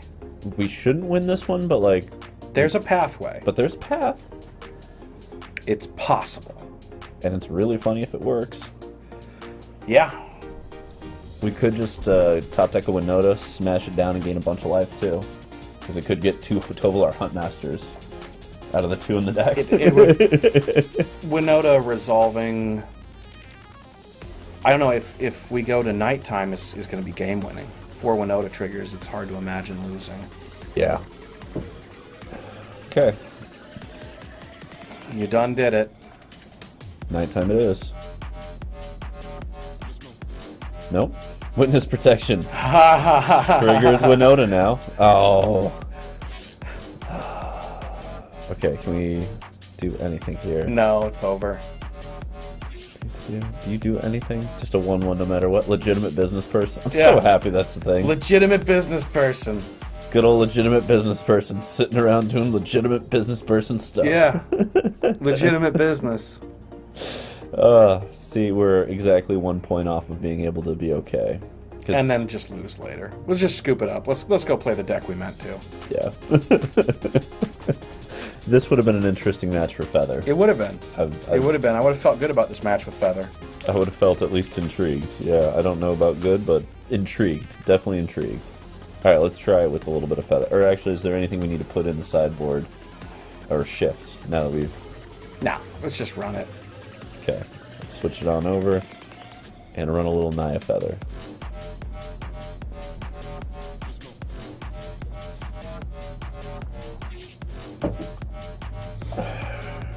Alrighty. It's been a minute since I played Feather. And this is just the 1.0 beta version. There's going to be plenty of things that we're going to mess with. I'll post up the Naya... Who knows, maybe we got it perfect right off the bat. Right. Almost certainly not. Yeah. Yeah, and for those that are interested in the Naya Winota list, I'm more than happy to post that up and throw it out there. It's a good list. It's a good list, and in certain metagames it'll be the way to go, I think. It seems fine. That seems like fire. Yeah. Got what we're looking for. Got the ability to start moving pretty quickly with this. Just gonna start smacking down. Oh yeah. Epicure, that's a card I really like. Yeah. In a world of Obnixilis, I like it even more. Yeah, a lot of value there. Mm-hmm. Turning into a little mini Obnixilis on its own. That's pretty spicy. It already does so much. Yeah. Incredibly underrated card. Probably my favorite card from that set. Yeah. It makes me want to play decks with like Mardu vehicle type stuff, you know? Spires of Industry. Yeah, I know what you mean. Interesting. So they're missing the black for the Fatal Push that they needed to have that turn. Another Epicure. Okay.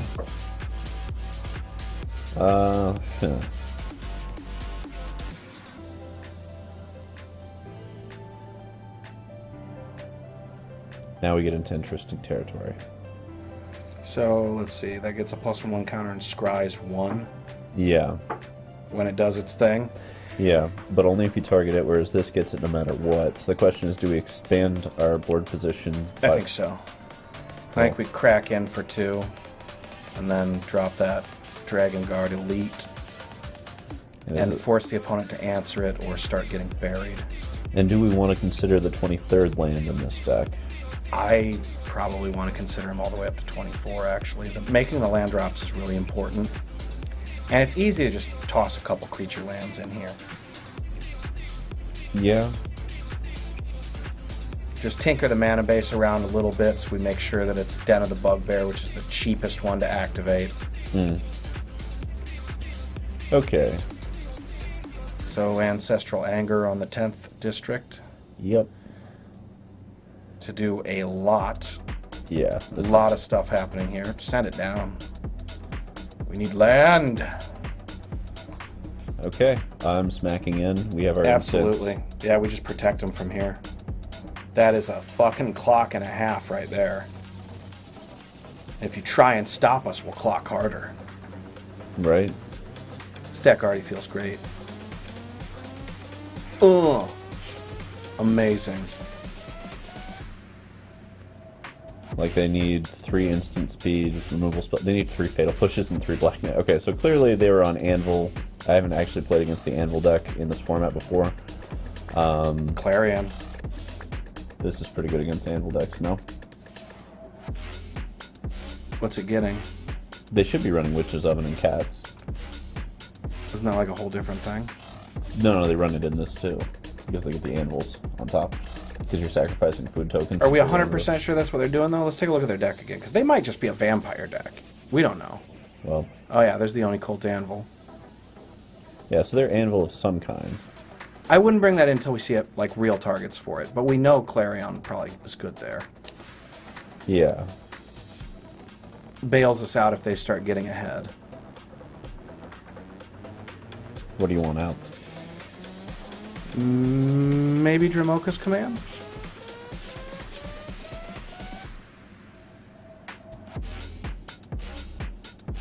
I'm bailing out 1. 15 is enough. Let's run it back. That's another question, is how many Protect the Queen-esque targets do we need? I'm sure somebody's taken the time to do the math to figure this deck out top to bottom. It's been a long time since I designed a Feather deck, you know? As long as, well, we don't need to protect the Queen. That's the whole point of this deck. You know, having that many creatures, they can get killed. Right. But I can't remember what the right number is for the Feather decks, because they're not trying to play full Protect the Queen. Not anymore. Not since they have additional things besides just Feather. But they do have... there is a ratio of how many, you know what I mean? So you don't have as many hands like this, is the question. You know what I mean? Like, what's the back and forth? That's also a mulligan. Yeah. Ugh.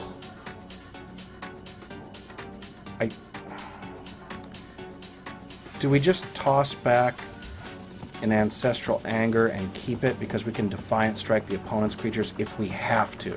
We can dig Ancestral Anger theirs too. That's true, but we have to do it on our turn. Yes. Okay. Let's try this. I have not attempted this scenario. I'm more than a little curious about it. Yeah, we've got a game to give here. So I think 23 land is where I want to take it next, and add in 1 Den of the Bugbear over the 16th creature in here, whether that's a Dragon Guard Elite or a 10th District, I'm not sure. Whatever we play, they're killing. So let's play the Haster. Yeah. And just smack in. Yeah. Because they're killing us with Blood Tithe either way, so we might as well. And if they don't, perfect. You know? Like, that's the fun risk of that. Seems like they would have blocked if they were gonna. Maybe they might just have all the removal, although that's super risky to do against a Feather deck. Oh, no, it's just one creature. I'm on the board. I'll be fine. Right? Like, that just seems like a tempting fate. Buddy. Okie dokie. Okay, but now you should definitely be blowing it up. Do you Fatal Push as well? Is this just... I mean, if you got it all, you got it all. There's nothing to be done for us. And we can still be fine on the back of a top deck land. Because then we have this plus Tamios, and that works at sorcery speed, so they can't push through. Okay. Cool card. So, top deck a land, and I feel okay still. Yeah. You know, and if we can't top deck a land, we're probably dead pretty quickly. Okay, we're probably dead pretty quickly. Let's do this to try and get to a land. We can't just run out the Elite here. Yep. Oh boy. Okay. Not seeing the lands. I'm thinking it's almost next game o'clock. We're getting pretty close. I'd also like to see another card from them, though. Like, I want to see what their plan is here. If they're smart, they won't show us anything. Instant, you're doing that main phase, you want a land drop? Probably, right? They did go that route. I've been waiting to see if this made it. Unlucky Witness, what the hell is that? Exile top 2 cards of your library. They play one of those? That's an interesting card. Especially when you have Deadly Dispute to do it on your opponent's end step. Right. This is the card I've been very curious to see if it would make it in from New Capenna into Anvil decks, and it looks like it did. This is also a weird thing that can combo with Obnixie and Casualty. Man, the Aristocrats decks back in the day would have loved that. Right? Just an engine for 1 mana. That Another also card like just the Epicure, beats. it's just fantastic. Okay. We'll scoop it up. Let's do game 3. Let's get a few more lands in this next game. That's really the thing we're missing at this point. I don't think we need Reckless Rage. I think we can just run red caps. Everything they're playing is red. Nothing's worth individually targeting yet, though. That is. That's a removal spell. That's totally worth smashing with that. And we've got slots to give. I wouldn't remove that. I'd remove the safekeeping. That's not effective against the counter removal they're running against us. We can go this route and do that. But this is strictly better than this in this matchup. Everything they run is red. It's not strictly better because we have Feather and Reckless Rage comes back forever if we get that engine going. 3/3 split it, yeah? Just cut a Defiance strike. That draws cards. Okay, how about we run it this way then? Sure. Alright, let's try this out.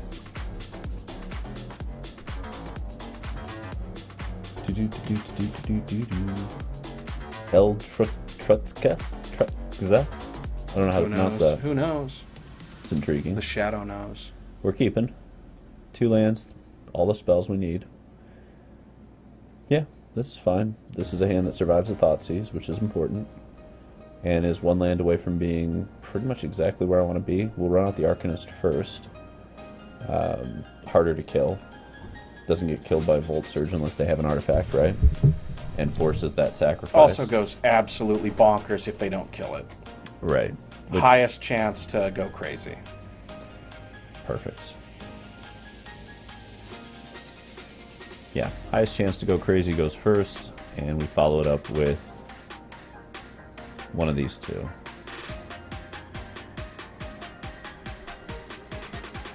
Let's see what opponent's got in the grip. Should have that. Yep. Okay.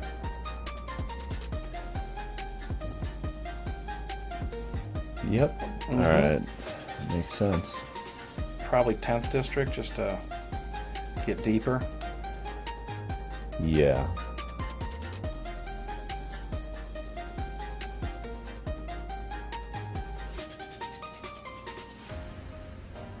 Little Bloxies. That is kind of nice because they can block and then just wait till their turn and get 2 cards. It's like a light up the stage on the right timeline as a blocker. It's kind of fascinating. We don't need a God's Willing, do we? It does do a lot of protection. Yeah, I for us. suppose. That's decent, yeah. And we'll get to draw it right now, which Yeah. means that this sticks. And as long as this sticks, we can kind of push through everything, right? I don't know, this Anvil deck with all the cheap removal, cheap interactions, also a very spicy number. I forgot Volt Surge plus these, like, it's just so much value. It's one of those things, like if the format becomes all about decks like this, then we clean it up with Naya Winota. What, with this? Yeah. Yeah, because we're on value Winota. Right. But this also has kind of a weird potential to take down control decks post-board. Because you can go nuts with things like Obnixilus and just all the value and like your 1-drops are coming in and they're just doing some damage while you get some value going, and then you start walking over them with that. Yep. I was gonna say, seems like Ob should be in the main. Yeah. That is a spicy number right there. Obnixilus is so fucking good, man. Yep. Only fights. Damn. Decline. Only fights creatures. Rough. I can't fight a planeswalker. Right? Are we doing that yet? We might draw a card, right? No, we're not. Not with what we've got. Okay, so sequencing here, super important. They're too high of a life total to go after that right now, and if they keep having Obnixilus, we're going to lose quickly. Because they get to gain 2 life. This is go after Obnixilus right now. Right. They're probably just going to block with an Unlucky Witness. because then they get to do +4, -4 to us. Probably. So what do we want to do? Okay, this is where Ancestral Anger is slightly better than Defiant Strike, I guess, because Trample. Yeah, well, we got 4 of each. Right. So, I think we play the Dragon's Guard Elite so it gets the benefit of whatever we wind up doing. Yeah. But my guess is it's just crack in with the Legionnaire and see how they try and divide the damage. And God's willing to save whatever we have to, if we have to. No, they're just going to do this, draw 2 cards. We'll dump the guard and we'll keep God's Will. Yeah, then we'll just pass. Yep. Wow, they can just keep Ob Nixilis on the board forever. That's wild. This is so potent. This is the Ob Nixilis deck to be playing if you're going to play one in Explorer, probably. It definitely looks good. Right. It definitely looks good. I like all the... So much life. The blood stuff. Right. Like, you get all the best removal. You get all the weird little engines that are low. And look at all that advantage, man. Yeah, 2 obs working on you does a lot of work. Yeah. Really is a gangster. Play one of those cards, yeah. That's so good. Because then God's Willing can't even get through because it's colorless. Oh, wow. This is so spicy.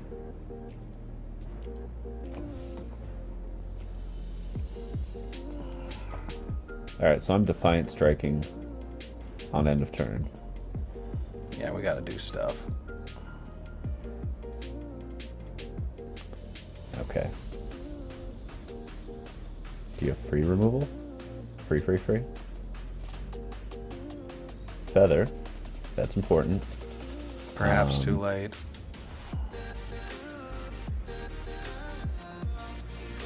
Yeah. Weirdly, already too late. Okay, let's see what we can do here, though. We can Dromokas to get rid of that. We can God's Willing to push this through an Ob Nixilis, and we can Defiant Strike if we need to. But I think it starts there. Only enchantments? Damn. Alright.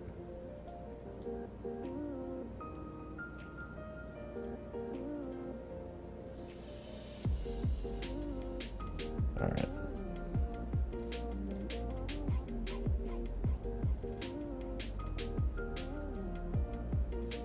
Because just flat out we have to kill up Nixilis here, right? Yeah. It's gotta go. It's gotta go.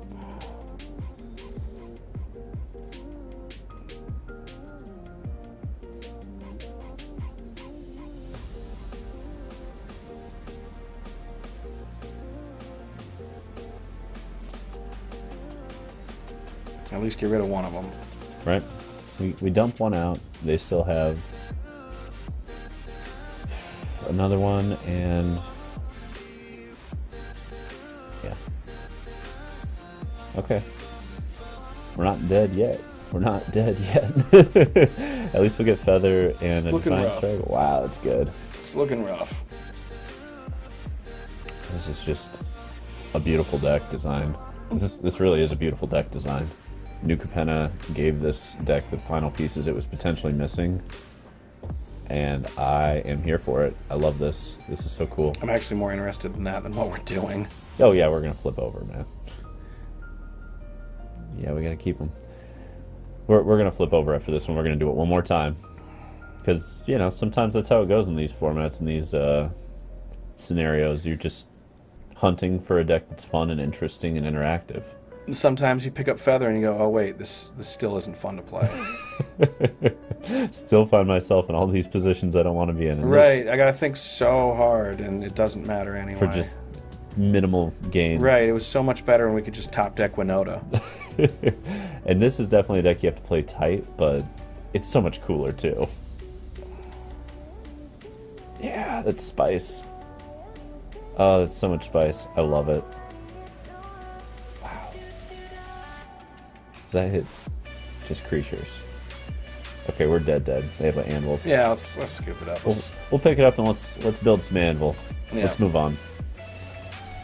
Get that anvil going. The fastest way to figure out a format is losing it. Not really, but... Yeah, it is. You get to find out what's good, what's beating you. As long as you're a competent player, you're going to figure it out that way. Like, I've definitely done that before where I bounced around on decks in a format for a little bit, just long enough to figure out what was winning, what was good. And, yeah, it served me well. It really did. Let's start over here.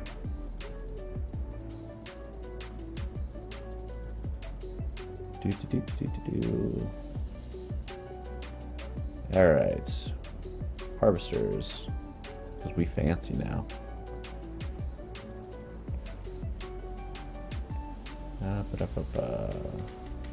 There you are. All the obs. Yep.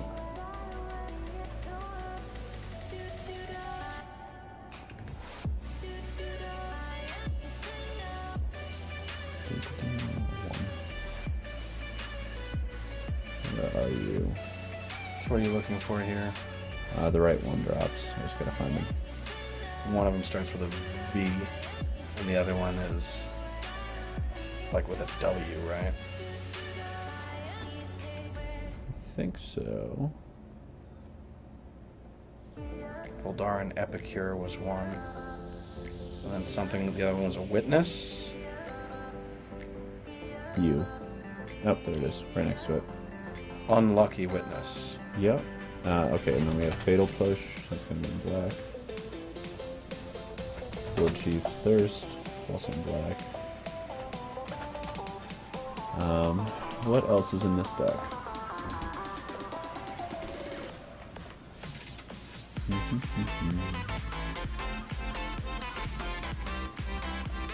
It's been a minute. So it's got all the removal. We need more engine spells, right?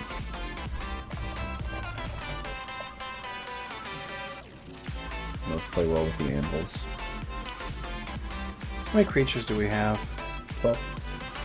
Seems like we should have more for our Obnixilis.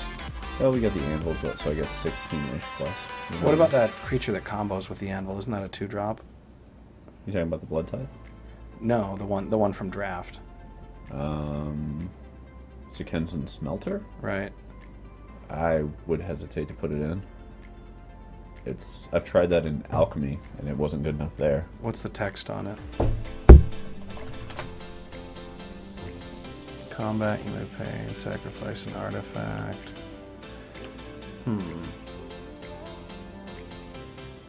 What else do we do that gets blood?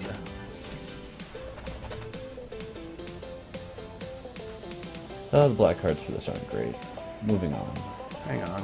What about the one that flips? A flyer. This? No. The 2/1 flyer. You mean the Bloodcaster?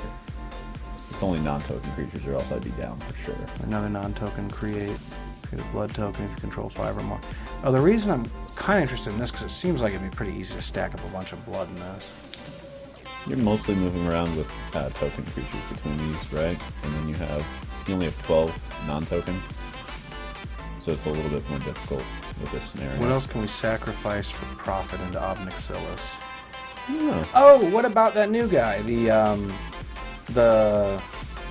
underdog. Underdog. Tenacious? Yeah, the Tenacious Underdog. It's a great thing to stack to Obnixilis. It's definitely an interesting one, right? This is powerful. Yeah, so.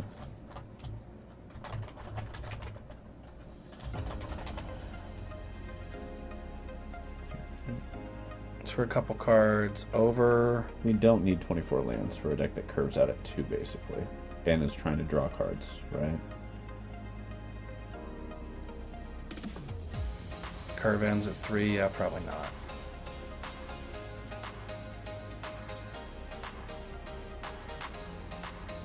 I always forget this is back in. Alright, baby. Right, and I. And then we can probably go... we're heavier on red?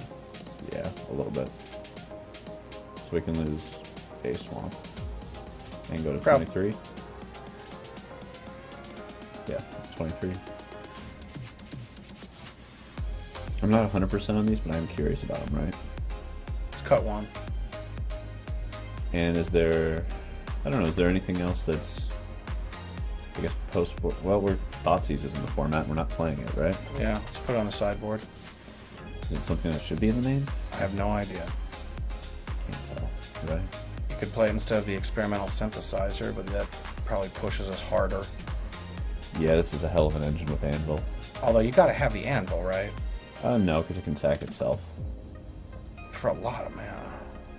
Sure, but we don't have anything at a 3-drop other than Omnixilis. Yeah, let's give it a crack. I mean, we can shift this. I don't mind if we... Yeah. It would feel weird not to play Thoughtseize. Yeah, wouldn't it? Wouldn't it? So powerful. I don't know that we need the Bloodsheath Thirst because Probably we have not. Surge and Push. Let's throw in another Tenacious Underdog. Make sure we got plenty of action here. And we can still get something weird going. Let's put another land back in, because our land, we need to have them going, and the creature lands are really good. We've got Castle Lochthwains. Let's do it that way. So, sideboard, just going to dump some easy stuff in here for control and eat them alive. Just some classics and go from there. Yeah, I think so, right? What are you? Oh, I love this new art. It just takes me by surprise every time I see it. I'm like, oh, right, that's a thing. I wish that card was playable. Right? Oh, it's so close. Is there any other classics that we're not? Sure, I guess. Eh. Oh, yeah. We got to have some more Winota kill, right? So we got 4 extra on top of the 8 we already have. That's 12. Plenty. That seems fine, right? And we've got 7 slots. We should really dedicate a few more. We're going to want to take out 4 8 cards against control. The rest of this can stay. It'll be fine, right? So we need 4 more threats. Not necessarily. It could just be nothing but, like, we could put 4 duress and then dump in like 4 more Inquisition and keep our curve super low while we're pushing. I'm not saying that's the way to go, but it's, for curve purposes, that'd be interesting. I don't know. But any thoughts? Threats. Yeah. I think we want threats.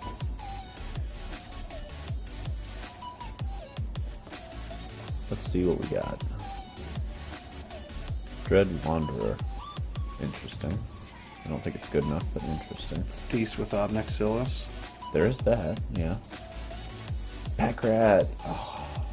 Not very good with Ob. Oh! Scrap Heap. That's great with Obnixilis. Yeah. And it's a fantastic threat.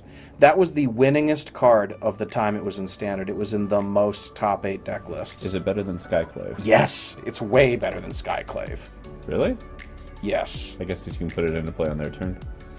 For a lot of reasons. Okay. Let's double check. Anything else? Not really. These are all interesting, but I don't think they're good enough. I don't really want Dreadhordes. I mean, like, yeah, this is a deck that absolutely can play them. It's got 12 targets, but, like, I don't know that that's quite good enough. Robber's kind of fascinating, but I don't think it's strong enough either. It's more cute than good. Which could throw 1 Croxa in as a Miser's copy. Let's just pick something and get going. Put one of those in. We still got a couple of slots. Probably not for control, more for mid-range grind.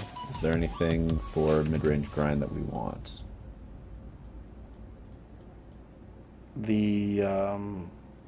That red zombie.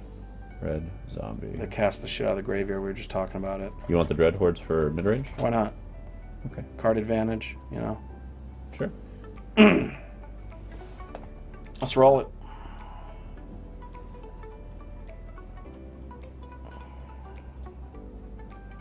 Let's do it.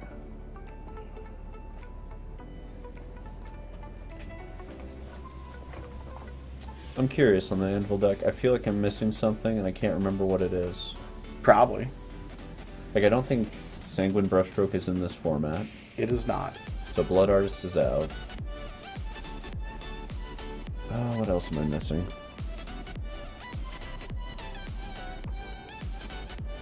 opponent. I recognize that username. I've played against Chaplain many times. Yeah? Yeah. Right on.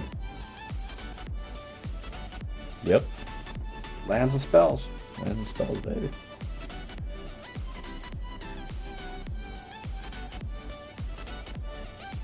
I mean, I love the curve on this deck, at least. Boy, does it push. Yeah, that's true. We did nothing to deal with their graveyard. Oops. Epicure, I believe. Yeah. So we're against Mardu Greasefang. Got it. No, I'm not giving you 3 more cards into your graveyard. Yeah, I suppose Graveyard Trespasser is a card we should consider on the board. Yeah. Yeah, I think that... Or if not in the main, actually. Right? It'd be interesting. Tenacious? Yeah. Or is it unlucky and push it? Do we care if they kill our shit? Isn't our shit just expendable and that's the point? That's true.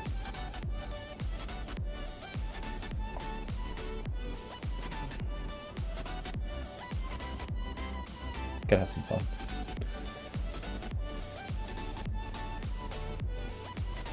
Let's see. What you trying to do here? Lightning Axe, Parkelion. Yeah. Love it. Sounds about right. This is some spice. Alright. They're just trying to raw dog their way into Parkelions and Greasefangs? Because... I guess. Okay. I'm fine with this at this point. They're not going into Kroxa and they already have 2 Parkelions. So... Oh, they do have Kroxa. Oh my, they played it all. Okay. So I'm doing this to make sure they don't get Greasefang. Nope, they had the land. Okay. Wow. Underdog. No, because we can push the Kroxa. Right? Yeah, but why wait? Or why, you know, like, let's crack back with more damage. And then we could just discard fucking Swamp, you know? Yeah. In comes Kroxa. It's an interesting way to do that deck. It is. It's acknowledging that you don't have the ability to just get the combo easily, so you have to just go for playing as many iterations as possible to get there, right? So if we block... Man. You still have to. It's unfortunate because they're just going to keep replaying this, but at least we can do this the way... So we just do this in response to Kroxa coming back in. Yeah. How many cards are in their graveyard? This will be exactly enough. Yeah. But it also wipes out their graveyard for Greasefang, which they're not willing to do. Interesting. They're not going that way just yet. Okay. That's interesting. That's very interesting.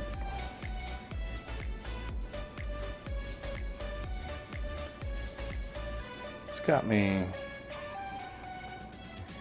thinking. Alright, so there's... It's pass, right? Yeah. Maybe we should have held on to our land. It's a little awkward, yeah. That helps a little.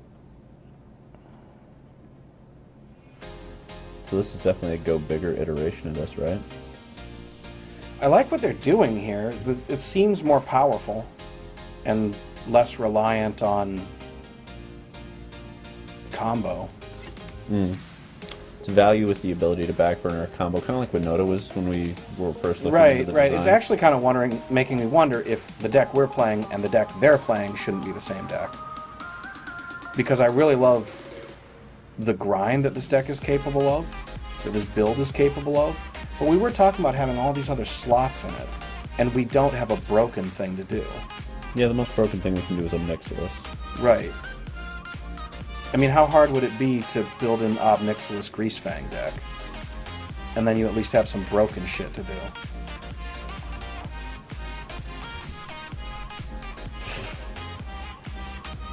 Right? Because then what do you do?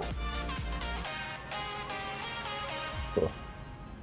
This is that thing like, you know, you go, you value, you value, you value, and then they just... Psh, like the mono blue deck might be able to get away with the kind of game plan that this is doing against the format because counterspells stop everything.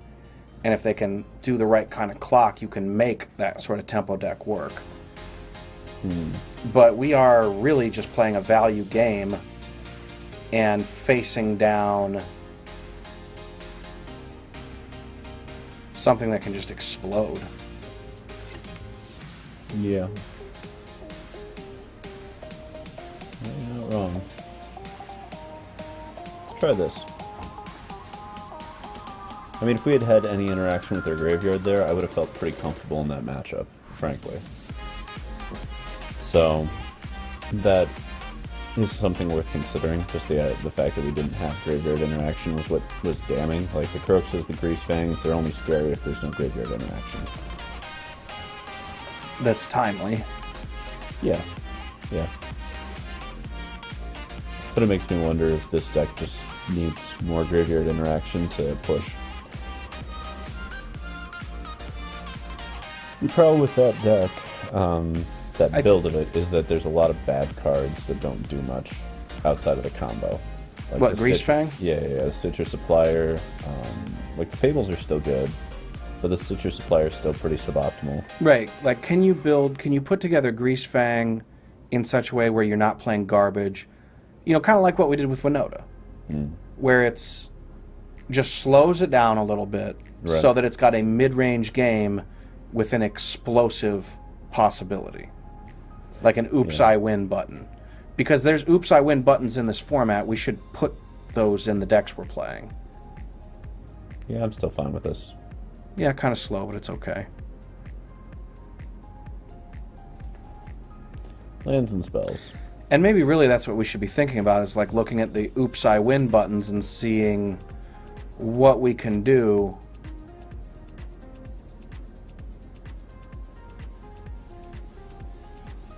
to maximize them. Yeah. I mean, could Greasefang and Winota be in the same deck? I don't know. Well, the beauty of trying to put Greasefang in a deck like this is that the blood discarding Parhelion becomes a much bigger deal. Right. If there's just a lot of incidental blood and there's just ways to get it into the graveyard, cool. And if Greasefang isn't amazing at the moment, then sacking it to Ob Nixilis is also pretty good.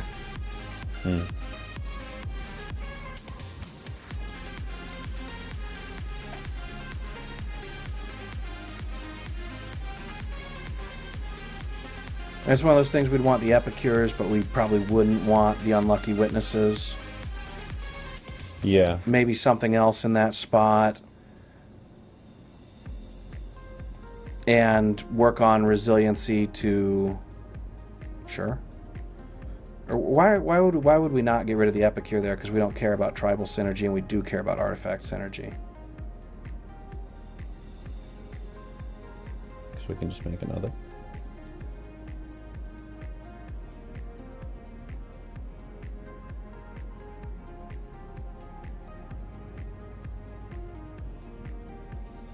Alrighty.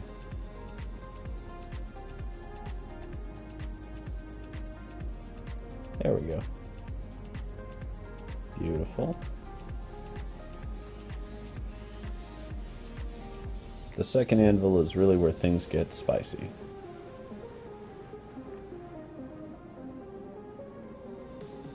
What you got? Okay.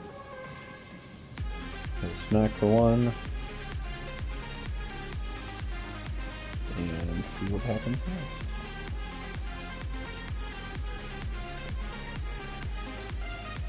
What is opponent thinking about? I don't know. Kind of curious. I mean, they've got the treasure, so something. Probably a fatal push of some kind, right? That would be silly. Yeah, a little silly. To spend a treasure and a card to fatal push an Epicure.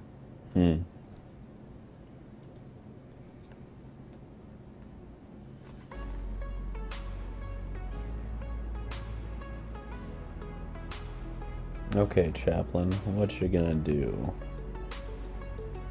Now we have the ability to crank this up easily, crank that up easily on their turn because we have the other Yeah, man. Anvil. Like, what about like some kind of Mardu vehicles sort of deck that just also makes great use of Obnixilis? There's kind of a funny thing also with Anvil and Parhelion, where you can sack the Parhelion post-combat to keep Greasefang from bouncing it back to your hand. Right. And that's a spicy little interaction. Like, I'm not sure you would even use an Anvil in such a deck. Maybe you would, or maybe you'd use some amount. I don't know. But it'd be...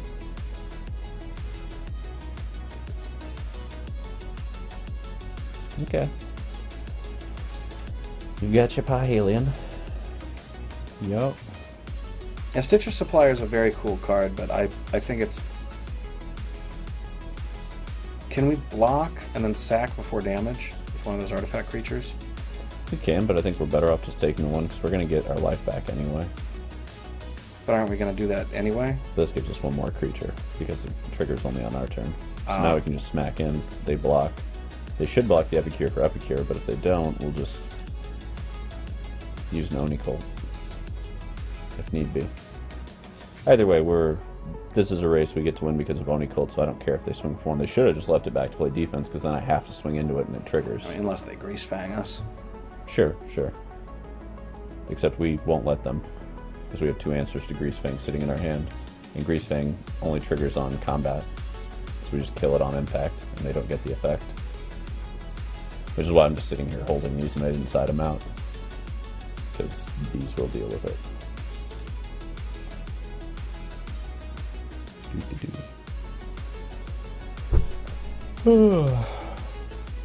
And they're looking down the barrel of damn near lethal already. It's the beauty of Oni-Colt Anvil, man. It just gets out of control if you have 2 of them. Yeah, I do dig the incremental advantage, and I like how that would line up with some of the stuff that... Okay, That so... art is just out of control. I can't even tell what's happening in it. Yeah, that's too loud. It's way too loud. Way too loud. Okay, so I'm going this route with this so I can keep the Fatal Push in case of Kroxa. It'll still also work. Absolutely. Yes.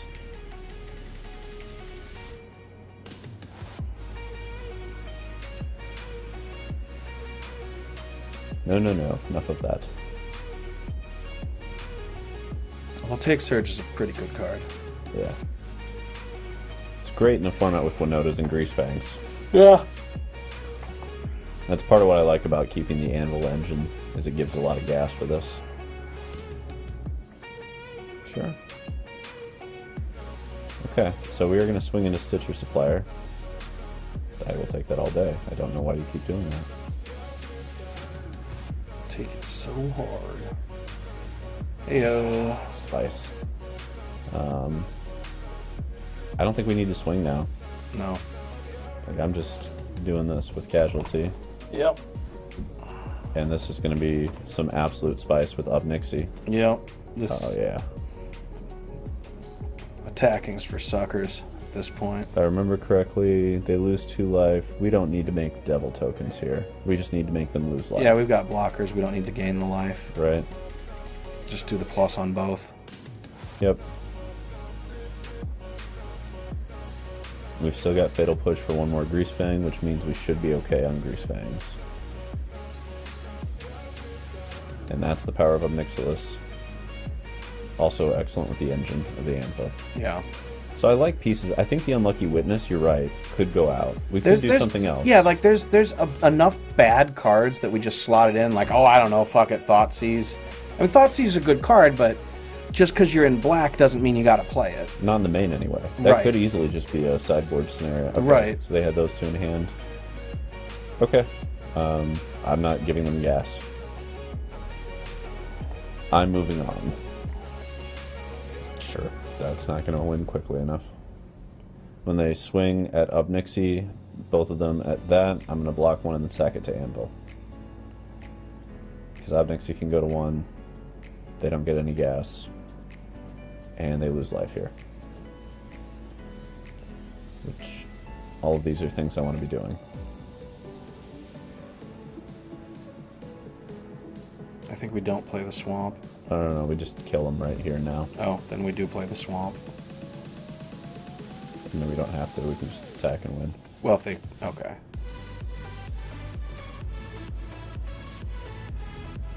And that's the beauty of this. On to game 3. That felt good. That felt very good. Yeah, it's... Drawing Obnixilis is a big deal with this deck, though. That's the problem. Yeah. You gotta do it. Yeah. That's why I'm in favor of putting more combos in. Yeah, and it might be as simple as slotting in a couple of Crocuses in the main to up the power of all the stuff we're sacking, so that we have something to do. Fables, Crocuses, I don't know. Like I don't know either. I look at this. Let's take a look at the pieces that are available. Right. I mean, Thought Seizes. We probably are going to have to keep Volt Surge and Fatal Pushes, but we can lose the Witnesses, the Thought Seizes, and the Tenacious Underdogs for sure. Tenacious Underdog is... We might keep it, but because it's still good, but... It's a little slow for what we're trying to do, unfortunately. But I don't know. It doesn't boom bust anything, it just grinds incremental, and I don't know if that's where we're trying to get Well, to. the reason I like it is because it has 3 power, so you can sack it into an Obnixilis. Right. Of course, you can also do that with a Scrap Heap Scrounger. Right. All right, well, let's roll into it. We got our sideboard set up, right? Oh, Solid Shadow 91. Are we both co-streaming so I could drop a tab for him too? We're on the same stream. Yeah, we're not doing 2 different streams and co-streaming like that. No, we both. This is the dark stream. Yeah, everybody's on the dark stream. That's on the dark stream team. But appreciate it, man. That's very kind of you, being willing to drop an extra tab. Quite considerate. Yes. Yes, indeed. Loving the Discord, by the way, Solid Shadow. We gotta talk a little bit more about it, but I really like how you set up your Discord. It's got a lot of potential. Seeing how many people are coming in on that thing every day, it's kind of wild. Yeah. Oh, yeah. Yeah. I mean, we don't have an artifact, but we have a lot of ways to get to one. And we have the ability to go Thoughtseize, which turn 1 Thoughtseize is still pretty good. So, you know, we could play if we're like a Mardu vehicles sort of thing. Is we could do the whole oh shit, what's that 1-mana guy that drops a clue? Parhelion and Greasefang. Oh, interesting. A 1-mana guy that... The 1-mana guy that drops a clue from the old Mardu vehicles deck list. It's the 1/2, 1 white, drops a clue. Craven Inspector? Yeah. Go blank. Alright. Interesting. Interesting to have that no get. Also, this is not the deck that cares about Go blank, weirdly. But I applaud the attempt. They're pretty wise to think that we would. Yeah. Yeah, absolutely. I'm just going to dump this out. We're not going to use it, but we don't have to worry about it on that front. They can go blank and we'll lose a Volt Surge and a Blood Crypt and keep rolling. Yeah, anytime, Solid Shadow. I'm absolutely fascinated with the way Discords lean into the gaming community for Twitch. It's such a weird dynamic that I love it. I love that they exist because it gives everybody this potential to build up their own communities outside of Facebook. Which, you know, Boomer Book's a thing. Yeah, fuck Facebook. But it's Boomer Book, you know. I'm not trying to be on there. Yeah. Do we wait? No, we just play and roll, right? I think so, because it's possible that we, say we play something else and then they just hit us with another go blank. Yeah, which would be breathtakingly bad. Right, don't let them take away the Nixilis. I think we just tick up. Just start ticking up? Yeah, we're not going to block. Yeah, they're not going to have haste either, I think.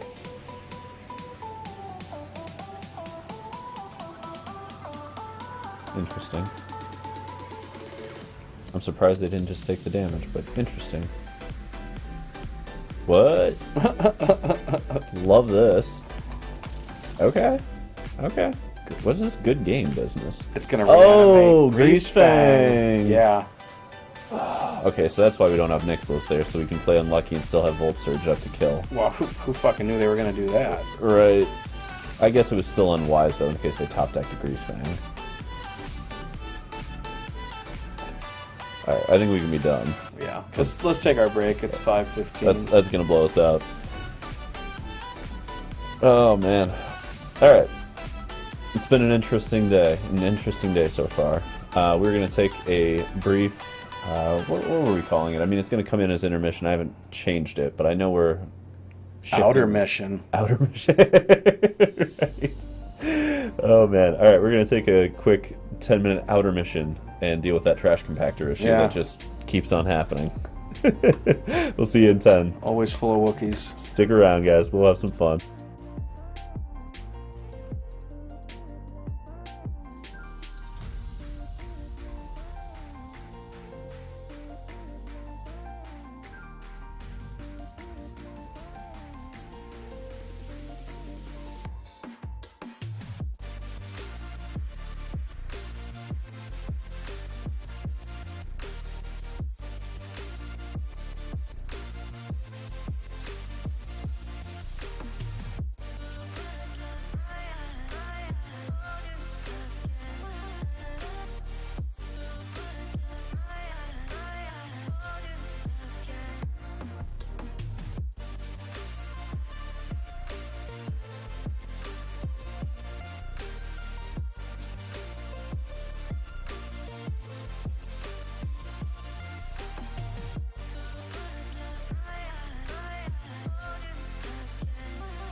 Back.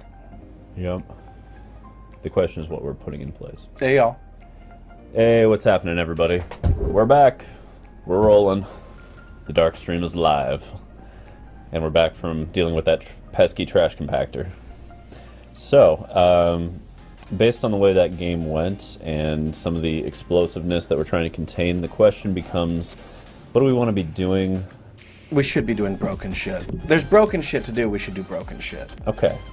So, in terms of the broken shit we could do, we can push towards Kroxa, we can push towards Greasefang Parhelion, we could push towards, I don't think Winota works in this kind of deck, Naya Feather. So really it's, do we want to push into like a Greasefang Reanimator shell? I kind of like the Greasefang Mardu vehicle sort of vibe. All right. And let's see what we can do here. So we don't need that. We wouldn't want that. We probably don't want something like Thoughtseize in the main deck of such a thing.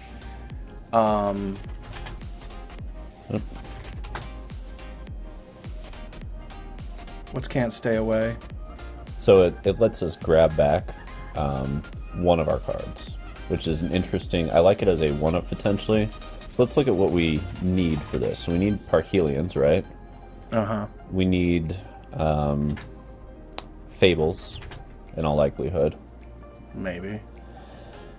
Because we have to have ways to push through... So we have the Blood, which is going to give us some discard outlets to mess with Greasefangs. I like things that just come down and drop blood.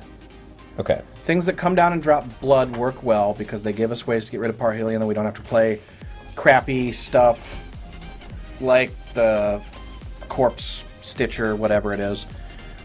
You know, like a card that is only an engine piece and not fulfilling other roles. For example, Voldaren Epicure is a great card because it is going to help us do the Greasefang plan, but it's also going to help us do the Obnixilis plan. Right. That makes sense. I'm interested as well in what other vehicles we... So what's the text on Greasefang?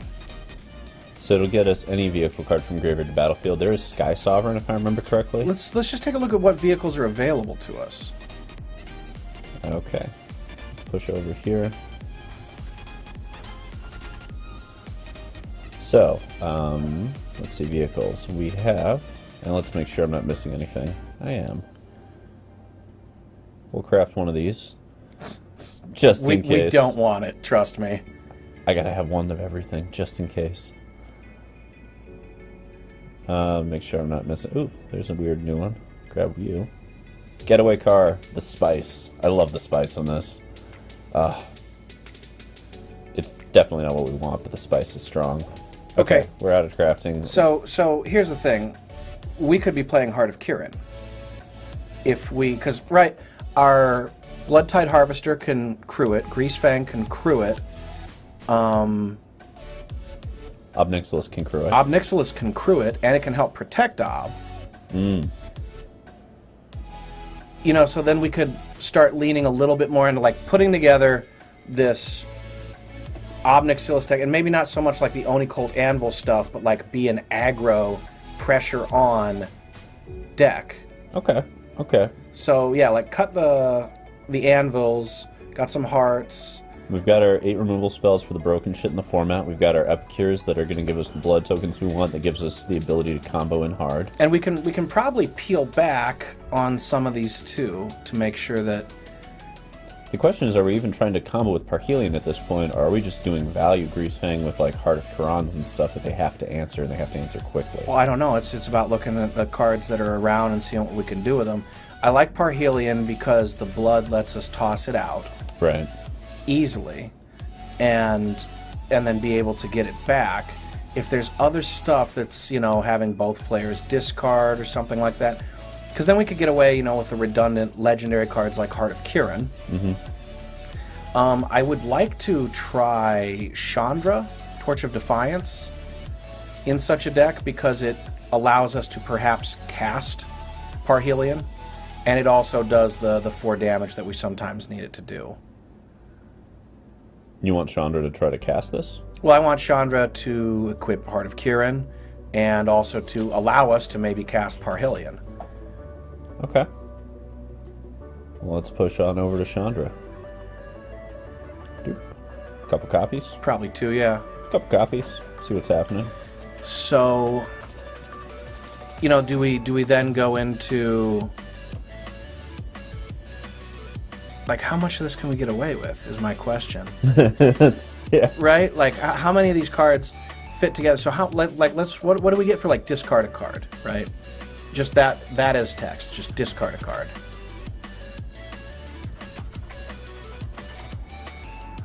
Because what we're looking for is something that lays into these multiple engines.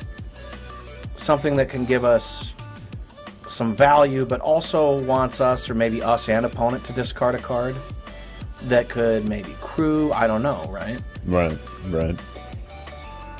Pack rat's a funny thing. That's a lot of mana. It's a lot of mana to get the effect, but it is funny. Let's see. This is kind of an interesting scenario because we can use it to discard our own Parhelions if we want to. That's so weak. No, I'm thinking of this like post-board because it can crew Heart of Kiran a few times. It can get us Parhelion in the grave if we need to, or it can just sit there against these control decks. I'm not saying it's correct, but it is interesting as an option in a deck that's trying to do multiple things that will do multiple things. What else do we have? We've got a few other options that are running around up here, right? Yeah, something that wants us to do it. Now that is something. That's an interesting Heart of Kiran. Well, yeah, it's better than Heart usually. It's gonna... That will crew Heart the turn it comes down. Yeah. And it'll get us Parhelion in grave fast. It'll allow us to discard redundant things. That's an interesting direction, possibly. Let's see. Is there anything else that's interesting? Rankle helps us get things in the graveyard and is good, and the sacrifice can be useful. Yeah. It's kind of further up the mana chain, though. I was really hoping to see it lower. What do we have in red for discard a card? Let's see. Good old Bowmat. Bowmat's interesting. It won't crew. No, it's not going to crew. It's not going to do all the pieces we want, but it'll do some. Lightning Axe is a thing. And if we're going to go heavier into a deck like this and less into artifacts, then Volt Surge probably gets tossed for the Lightning Axe. Volt Surge probably isn't what we want in here anyway. It really depends on how hard we're going to go into lower-end vehicles and or blood. Really, it's blood. If you're going to go heavy on blood, Volt Surge is great. Otherwise, no. Well, the problem with quad surge, quad push in the main is that we're playing a lot of cards that are incredibly reactive. That are purely reactive. Okay. But let's see what else is available to us. This isn't necessarily about trying to pull a deck list together immediately. It's what can we do? Okay. Okay, that guy's not big enough. Thrill is sort of interesting. I think what we really want is a creature, though. If not an artifact. Best one there is, as far as I can tell. Yeah, that's just a straight-up good card for doing the stuff. It won't crew Heart, but that's not necessarily where this has to go. It can copy Rotting Register, which is funny. What can? Oh, jeez. Yeah. It can also copy out and get more blood, and that is a removal spell with it. So that's also kind of interesting. So there's more than a few different directions. There's Hazoret, which is slow but interesting in this scenario. Funny to say Hazoret's slow, but it is in this build. Don't think you can play Hazoret in a deck with quad Parhelion. Right. How greedy are we getting, man? As greedy as possible if there's enough overlap. Yeah. Yeah, but if you go into Esper, you have a lot of this kind of thing. Well, let's check our white, too, for the discard stuff. Sometimes white has you discard a card for abilities. You don't even have it selected. Yeah, I want to double-check the Rakdos here real quick and make sure. Because there's target player discards card. You could use it against yourself if you needed to. That's interesting. Not good, but interesting. And that's about the end of that. Let's go to white. The other interesting thing with... Can we read Ob real quick? Ob Nixilis? Yes. Yeah, so you could attack with a Rotter, and then you could drop Ob, casualty it, and immediately ult to make the opponent lose 7. With what?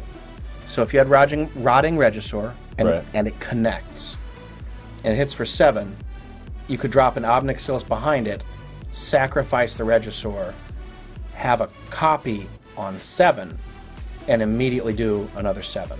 Or just Griselbrand and get yourself 7. Yeah, whichever. But like that's 14 damage really quickly. I think we can agree Rotting Regisaur and Ob Nixilis is going to be kind of busted. Yeah, they're probably going to be good friends. They're probably going to be good friends. That's a very intriguing. And you know, maybe we've got enough discard shit because as I'm looking at it, there's the Rotters, there's the Harvesters, there's the Epicures. That's 12 ways to get Parhelion in the graveyard, even if we didn't play Rankle, which we probably wouldn't. That's a lot. Oh, and the Fable, if we're running it. My guess is Chandra's a little too cute. Yeah, we probably don't need it. If there's enough ways to discard, we probably don't need Chandra. And my guess... The question I have here is that we're glutted on 3s now, right? We've got 14 3-drops. We've only got 6 2-drops. And we don't have a lot of ways to turn this on without the Anvil, so maybe... we got to get rid of the Fables then. Yeah, I'm saying this turns on Fatal Push and Volt Surge both very nicely. It enables that engine, and we could go this route. And I think that's still potentially viable. Can I read that card real quick? Create, sacrifice. How many artifacts do we have to enter the battlefield? So this is an artifact that'll enter and leave in the same turn. Probably win when that happens. Probably. But sometimes they're going to blow it up. I've seen that happen before, where you get Greasefang and they don't have the answer for this, but weirdly they have that. Fair. I don't want to count on that making the Anvil good, though. But you got 4 and 8 right there. I don't think there's enough. There's ways to shift. That's the question. The other question is Greasefang Parhelion the right way to do this, or are we cut these 8, keep it in Rakdos, and understand that Rotting Regisaur and Ob Nixilis is really what we're aiming for as our big finishers? I mean, they're good cards that can come together well, but I like what's broken about this. Or the Greasefang Parhelion, where it's just, bam, you win. And if we're putting up some pressure and can just present a bam, you win. Like, what other vehicles can we play that cost 2?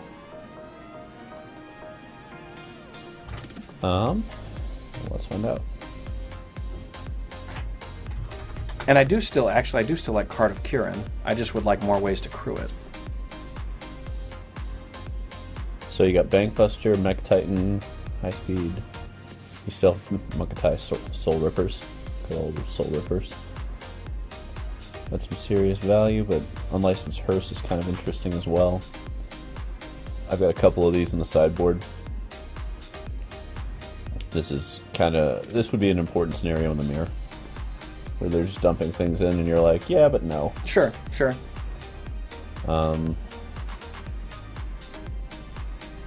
See, I guess my only concern here with Greasefang Parhelion is that you get one half the combo, not the other, more often than not.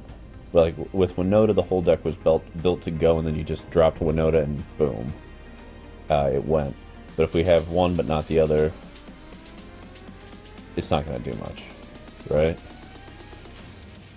And the problem, we could make this, we could push this into a proper Greasefang deck, but if we do that, we're cutting Anvils, we're cutting Surges, and we're probably cutting Pushes. Well, that's kind of what I'm thinking is, like, the Greasefang deck, the best Greasefang deck that takes out kind of the fluff and makes it less vulnerable and then plays just better cards like Ob Nixilis, kind of the same sort of deal that we did. Okay. And I don't think that means, yeah, playing the Stitcher Supply or anything like that necessarily. I think the best Greasefang deck is probably going to be...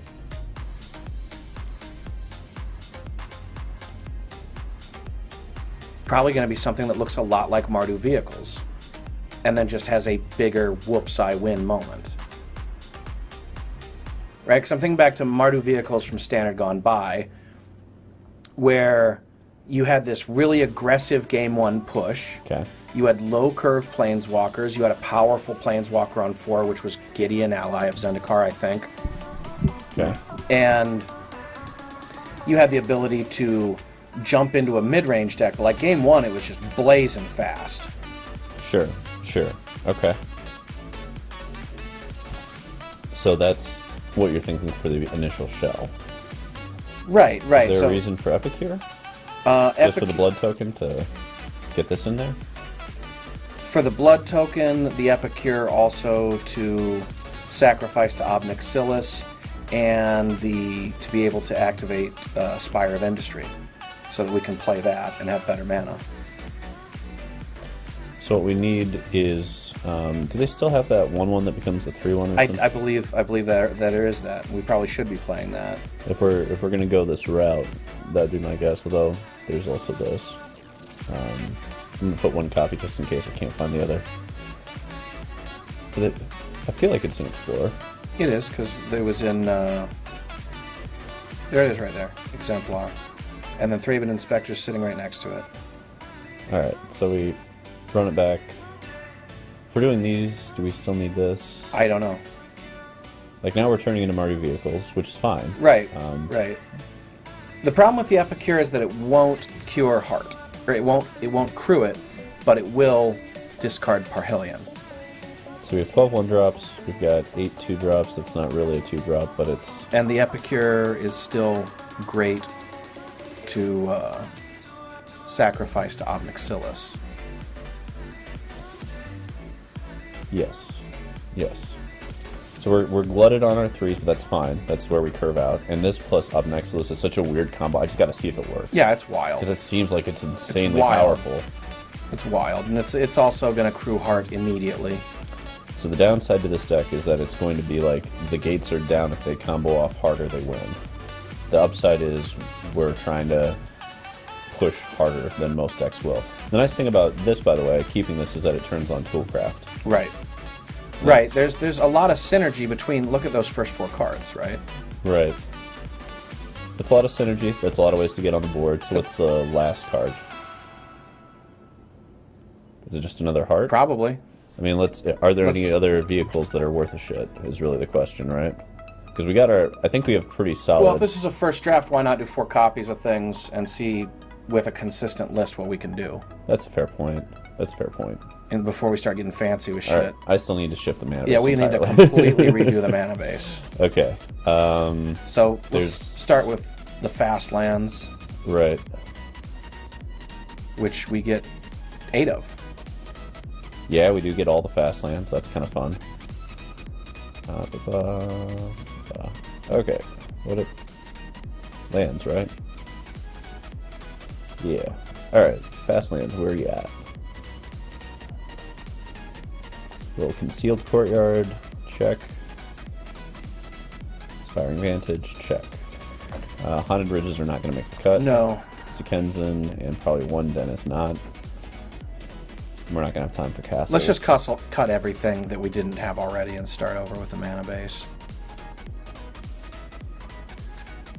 Alright, so where are we at for artifacts? Can we play Spire? Probably. That's artifacts, artifacts, artifacts, artifacts. Yeah. So we just got to make sure that we get our early mana. And we've got 16 to get it early. Yep. I think that's enough looking for Spire. good. That's looking good. I think there was another artifact land that's been, it's like relatively new. I don't know if it fits, I just want to check it. It's not bad. 3 more artifacts gain in life. Put it in your hand. That is kind of interesting to get a Parhelion. It's incredibly slow. Yeah. And it makes colorless in our 3-color deck? Yeah. Yeah, alright. Fair enough. Was there any? I guess not. Okay. Well, that makes that easy. There's Treasure Vault, but it's colorless. Yeah. So, okay. How are we doing on color right now? That's kind of 12 of everything? Yes. That's a good start. Yes.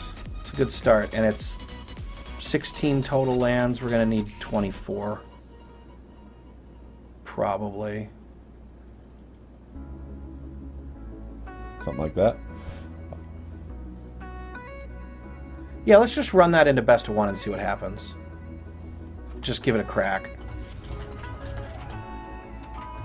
Alright, Mardu vehicles. It's been a minute. Let's just see if the fucker works. That's what I love best of 1 for. Yeah. Does this deck even work? Does this concept bear any merit? Alright. Yeah. Here we go. Yeah, because I can see 2 paths. One with Greasefang and vehicles and going that route. And I can see the other one where we go Rotting Regisaur, Obnixilis, and Oni Colds and Fatal Pushes and Mold Surges. And we're more reactive, but we're like pinging back and forth. And one of those two decks, I think, has a lot of merit potentially. I just don't know which. This seems bad. That's a lot of rotters. They're going to rotter in our hand. So, new. New to this. Let's try something else. That seems spicy. That's good. Yeah. Dump back the Greasefang? Like we're curving. Yeah, dump back the Greasefang. And just curve it. Yep. Gonna take a lot of damage, which is unfortunate. Maybe. Oof. Alright.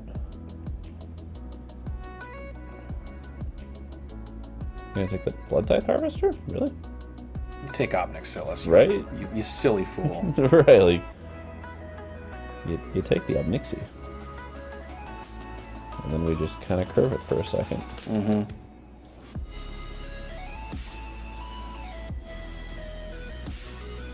I doubt this is a mana base where we actually need 12 shock lands. Probably not. I think some pathways will be fine. Good old Xander's Lounge. Do you want to put a Fatal Push on that? Because I'm A-okay with that scenario. And really what I want is for you to push this and then this comes down and you have a problem. What colors does Xander's Lounge make? Xander's Lounge is Grixis. Yeah. Let's do it. Why are you staring at it? Really? Okay. So bad. Deal. Yeah. Well, at least you thought C's the right target. I don't know why you pushed that, but... So Xander's Lounge is Grixis. Yep. And there's white. Yep. And no Yorion. And no Yorion. Okay. Alright, let's see what this is. I mean, they're certainly playing relevant spells. Yeah, those are good. Those are some of the best cards they could possibly be playing. And they're doing it again, okay. Sure, sure. I'm going to play an Inspiring Vantage into a Rotting. Because that lets me top deck up Nixilis and go nuts. Which I like. Rawr. Yeah, what now? How do you like me now? I'm sure they're just sitting there going, what? What are they doing? Being silly. And Well, enjoying I it. mean, how are they going to say what? They've got 4 colors on the board. Yeah, it's a little silly. This is a very strong vehicle. Interesting choice to do that now. Think about how fast that gets to be huge, though. Yeah. Like, that gets bigger than Heart of Kirin within 2 turns. Right? Yeah. We play the Spire? Click the Crypt.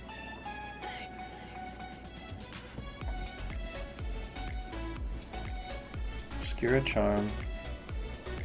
But this might be stronger than Heart of Kiran.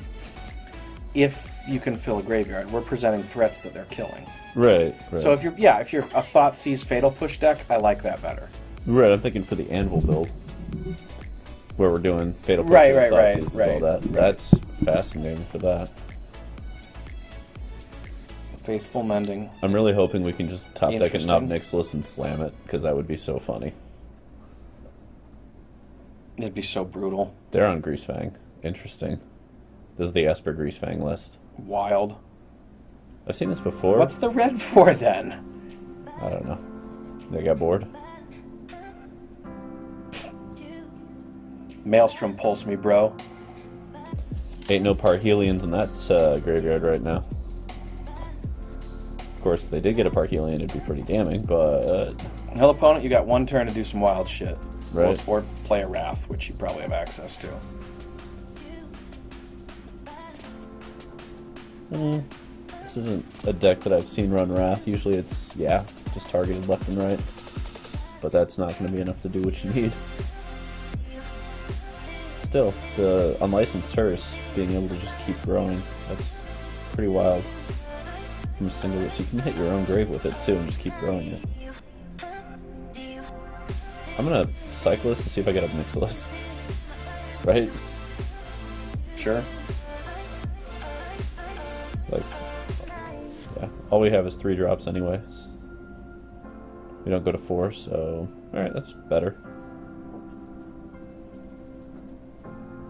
Derp derp, Heart of Kareen. It makes me wonder if Unlicensed Hearse would be interesting in this main board as a 1 or 2 of to split with Heart of Kiran. Because they are going to have to answer our threats, and every time they do, we can just keep on dumping out. Yeah, we can exile our own shit as long as it's not Parhelion, who cares? Right, and we can also hit everything they used to kill our shit. Yeah. Which makes it big quickly. Yeah, that's valid, that's valid. And it keeps these strategies at bay completely, right? Perhaps. Perhaps. I'm not sure whether that's easier to crew in this deck. Okay, I gotta remember how to do this. Full control. 'Tis a thing. It's been a minute. So we gotta go into combat. Resolve that. Crew the heart. Get it fatal pushed. Cry. Yeah, yeah. Get it fatal pushed. I think we're just... No, we passed for now. They have thought seizes and shit. That's true. What's the point? We do it on their end step so they can't thought seize the fucking sick card we're gonna draw. And now if they do this, they still lose. Oh, Heart of Kiran, look at you doing work. So the thing I like about it, though, is that, yeah, it synergizes with the obs. The obs can crew it, and it seems like crew 2 is probably easier than crew 3, but in this deck, crew 3 or crew Planeswalker, I think, is going to happen more often. Mm. They've missed 2 of these, by the way. If they had actually done it, this would be a 12-12. That's kind of insane, right? And that's only because they're refusing to hit their own grave, which also makes no sense because I haven't seen a... I guess Tainted Indulgence is why, but we don't have that issue. Anyway, just fascinating how big this Unlicensed Hearse gets, how quickly. It feels like a sleeper of a card. It's got a lot of potential, for sure.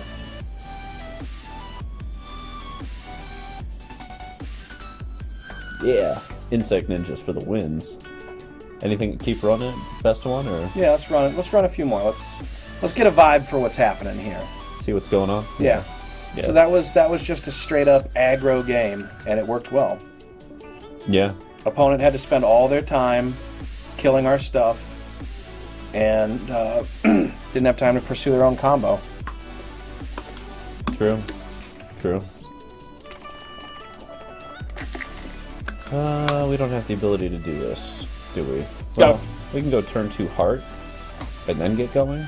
Is that good enough? Perhaps. I guess we should find out. Yeah, let's find out. Let's find out. And besides, there's still top decks to be had. Right, right.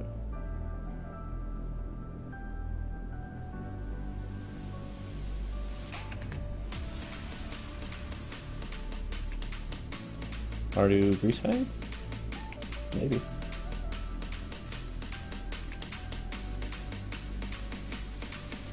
Yeah. Epicure into Thraben Inspector seems stronger than Heart here. Yeah, I agree.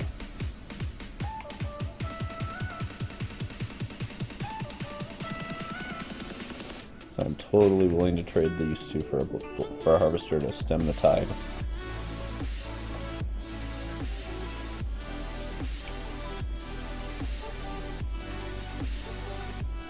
So Inspector and Epicure, not great at crewing Heart.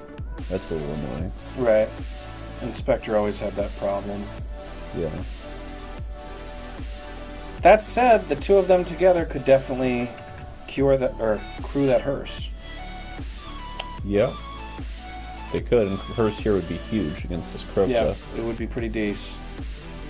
This is the Croak's Greasefang thing Yep. we were talking about. Yep, yep.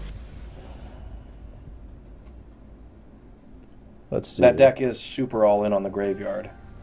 Yeah, it really is. I think it's Thraben Inspector Heart. Right? No. It wouldn't have to be that Sacred Foundry then, because it could be Thraben Inspector off of one of those spires and then play the heart. Yeah.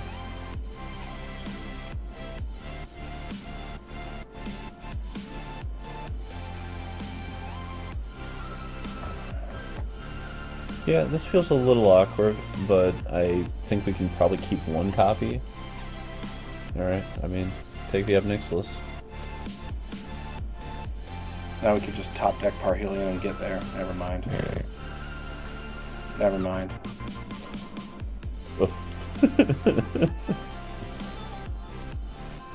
Come at me. Yeah, I think we'd have to do a little bit more design to make the...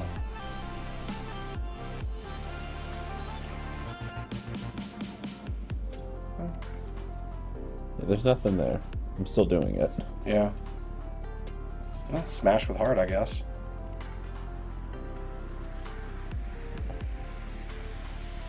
Yeah, I mean, screw it. It's a close game. It's a Weirdly still close a hefty game. clock. That flying is so good too. It is, but if we had unlicensed Hearse, it'd be a 6/6 by now, and Yeah, but it their would- whole graveyard blown out. But it would have to abyss 3 creatures before it connected. And the first one would feed them gas. In comes Kroxa. But they are going to be at 1 life because of Heart of Quran.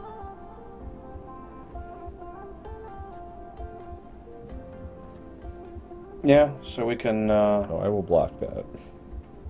I'll block those first, though.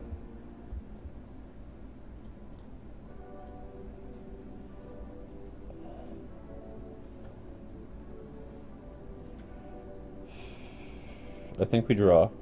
Do we? Because we can draw into Parhelion and still go. But we don't even need to have it in hand, right? So what if we played the Epicure, got another blood, and then we can look 2 cards deeper? How? Because the other Epicure will give us another blood. We don't need the Parhelion in hand, we need it in the graveyard. Right, but these, you need something to discard. Oh, fuck, you're right. So I think this first. Yeah, yeah. Okay.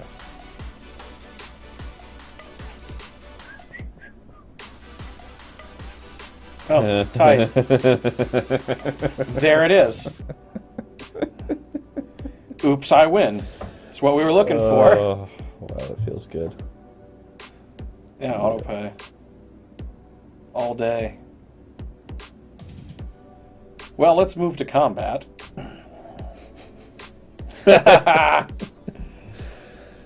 There's the oops, I win. Okay, so far Unlicensed. I kind of am digging the heart. The I am. flying's a big deal. I am, but I think I want to do at least 1 unlicensed in the main. I don't know that we need more than 1, but we have 4 hearts, and that's probably 1 too many. I disagree. We've got a lot of discard stuff to get rid of it with, and they do get fatal pushed. That's spice. That's spice. 1 spice. Just 1. And we'll do it again.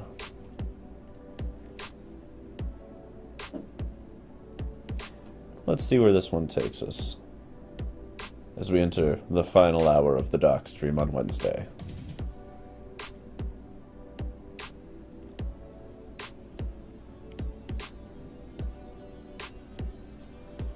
These decks, I mean, the other Greasefang decks are very all in on the graveyard plan.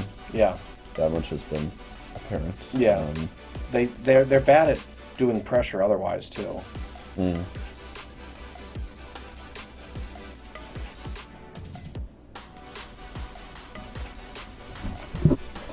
Weird how a Thoughtseize for an Epicure would have been damning there. Well, not damning, but definitely slow down. Slow us down a little bit, but it wouldn't slow us down any more than the Thoughtseize would slow down the Somebody's opponent playing to cast it. Aristocrats. Ooh la la. I haven't seen Aristocrats in a minute. Okay. Where do we go? So Expire. I think heart. Because then we can drop a Harvester behind it and just start clowning. Okay. You do a Harvester plus an Inspector and clown right in. Mm-hmm. And the Harvester should be able to do something about this issue. Take 1.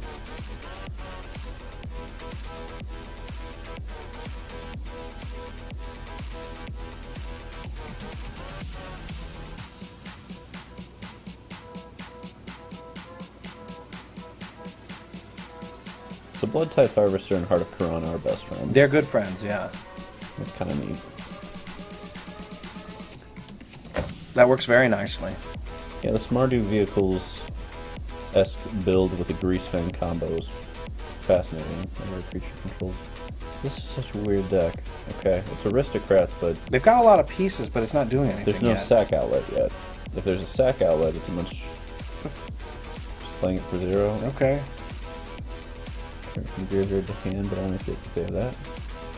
I mean, that's a mini combo, I guess? I don't know.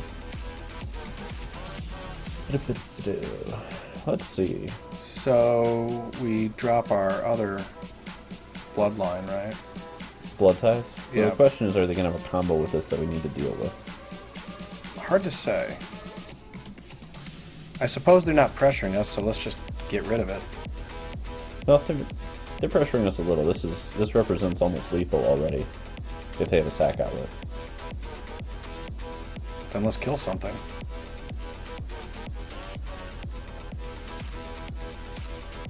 I think we're... Yeah. Yeah, it's got to go that route because of that. Okay. So use the old one to kill something, use the new one to crew and crack. Yeah. The question is, do we kill the Reaper or do we kill the Celebrant? This gives them cards. Probably, this does not. probably the Reaper. Yeah.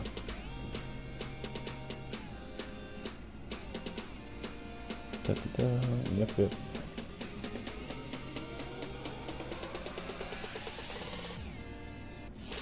And I think we aren't playing the Epicure. I think we're just discarding Parhelion, because if we get a Greasefang off the top, we get the game. The Epicure also isn't worth the life right now. Right.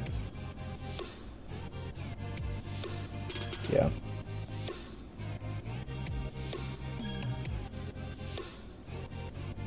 Oh, Aristocrats. I remember this deck. It's been a minute, but I remember it well. Yeah.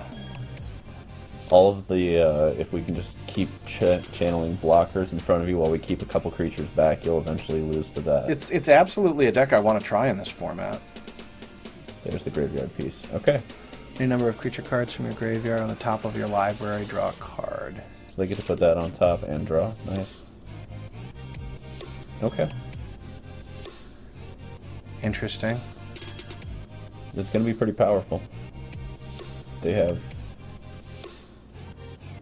Yeah, they're not far off of getting where they need to be, and in the meantime, they're just gaining life left and right. We need the Parhelion here to, like, push past what's happening.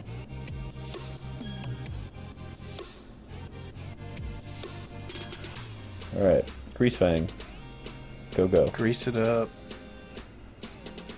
Alright, Let's throw one away. Oh shit, really? We still have one more chance to... Because we have Parhelion in the grave, we can still draw Greasefang. True. Okay. That is at least a land that doesn't damage us. Yeah. Let's go this route. And I'm going to use this to kill this. Yeah, gotta go. So we can stop playing this race and we can still crew. Which we will do. Yeah, we'll take the crew here. That's totally fine. Yeah.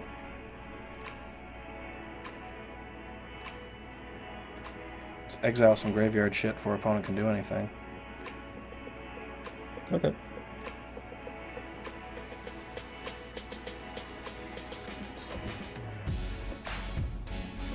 Alright, do your worst. Also, a fun note, once we exile 2 more cards, we'll be able to crew this to then crew that. Crew chain, baby!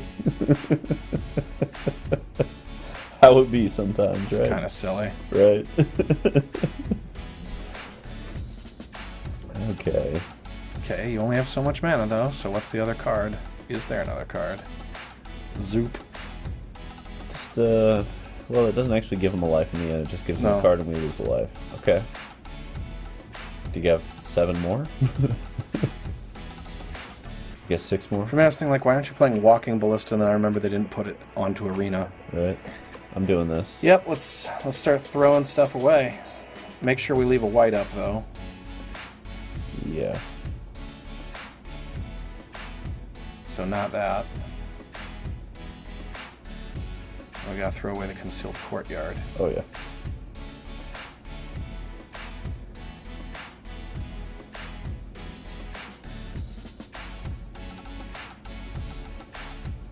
What do you think? I don't know. I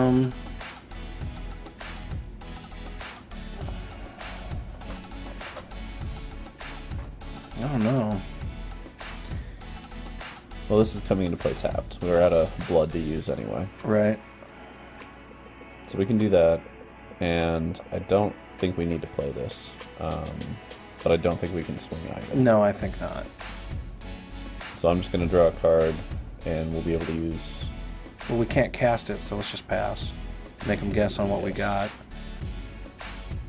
Yeah. Yep. We'll just roll it like that for now. See what happens.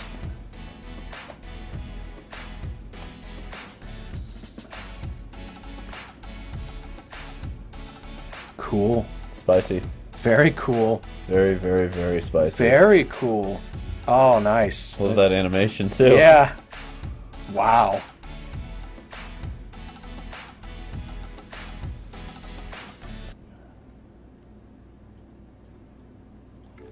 Block that Reaper. Yep, basically they draw Comes a card. back as a flyer. Yep. Wow. That deck's got some chops.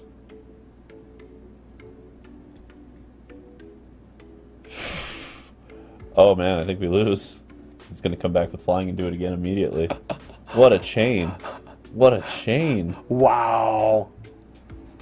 Wow. What a cool deck. That's so neat. Not even a little mad. Not at all. That's so cool.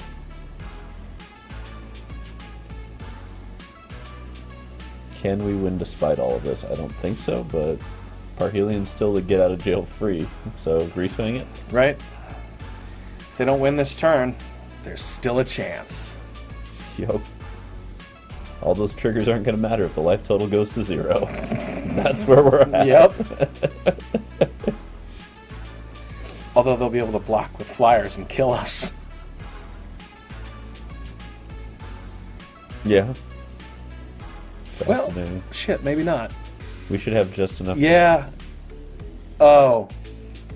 Oh, it's done. No? Not quite.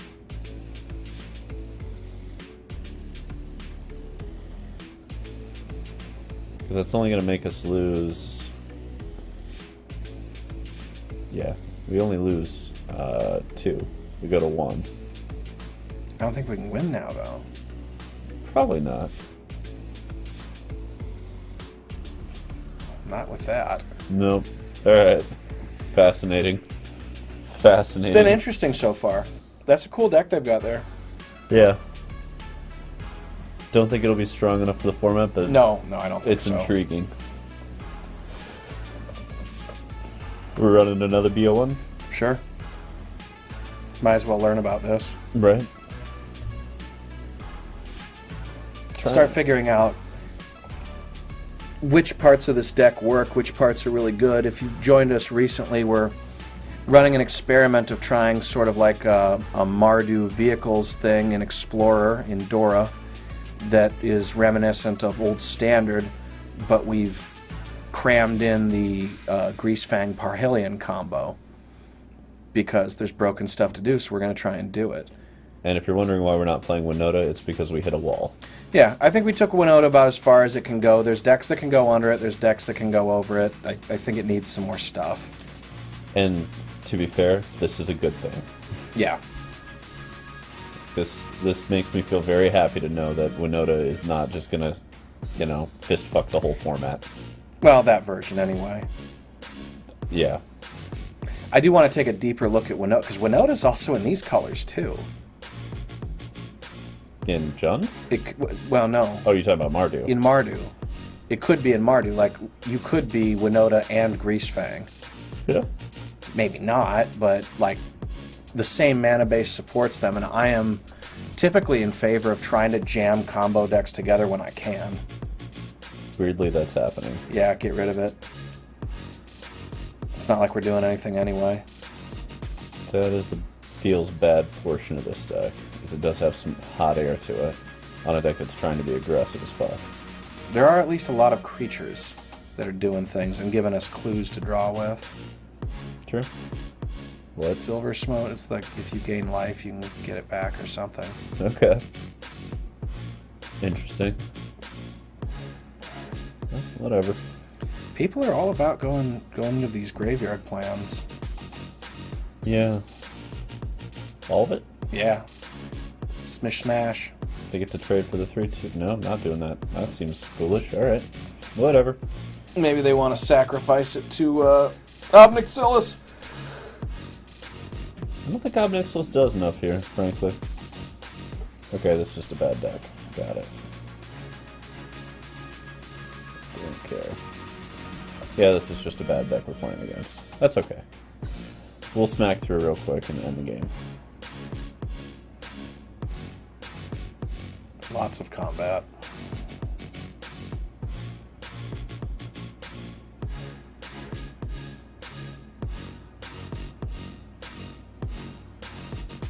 Put them to 1, 2. Yeah, sure. Good enough. Yep. Little pingers do the work they need to. This is how bad opponent's deck is that we're getting there with these creatures. Yeah. Getting there with air. 0 of the bangers. But sometimes it just be like that. Hey, who's Rationally Virgo 09. Nice. What up? Welcome to the party. Welcome to the party indeed. We're playing some weird shit. Mm-hmm. Having some fun, testing out a few different theories. Any updates? Anything that needs to shift based on what you're noting already? Let's take another gander at the deck list, especially since some people have joined us since we started. And anybody in chat, if you've got thoughts, we're glad to hear it. Because what we're doing is we're just experimenting. This is a brand new format. It's Explorer, but we're calling it Dora because, come on. And what we've done here is we're trying to just jam together some powerful shit. In this case, like a Mardu vehicles sort of build that can make use of Obnixilis, because Obnixilis is definitely a busted card, and the Greasefang Parhelion combo. So the logic here is that we've got a handful of things that can drop blood, so we discard the Parhelion to that, or the Routing Regisaur, and that way we don't have to play so much garbage, like Stitcher's Supplier. Yes. And the things that are like, hey, sacrifice something and draw cards or whatever. And that way our deck isn't going to just get blown out by graveyard removal, or if someone answers Greasefang in the right moment, because there's a lot of aggression going on. Yep. And then we'll have the value engine of Obnixilis if it kind of slows down, and the potential to just explode with the combo. Additionally, we haven't seen it come up yet, but Obnixilis casualtying a Rotting Regisaur can pump out 14 damage in one turn. Or at the very least, it can let you draw 7 cards in one turn. Yeah. While also getting rid of the thing that's making Or you that. discard. Or that. Either one, pretty wild. Yeah, yeah. Pretty wild. Let me clarify. You get to draw 7 cards, and you also get an Obnixilis on top of that. So you're doing you one still have the other. Yeah. Right. Which is kind of wild. Quite something. Pieces that I don't like is how painful our mana base is. That's definitely been... I think we can fix that right now. Right. We don't need all those dual lands, because we don't need... I think we can... The ones that make black, we can play the flippy lands. Because we only need like one black source at a time. Yeah, that's true.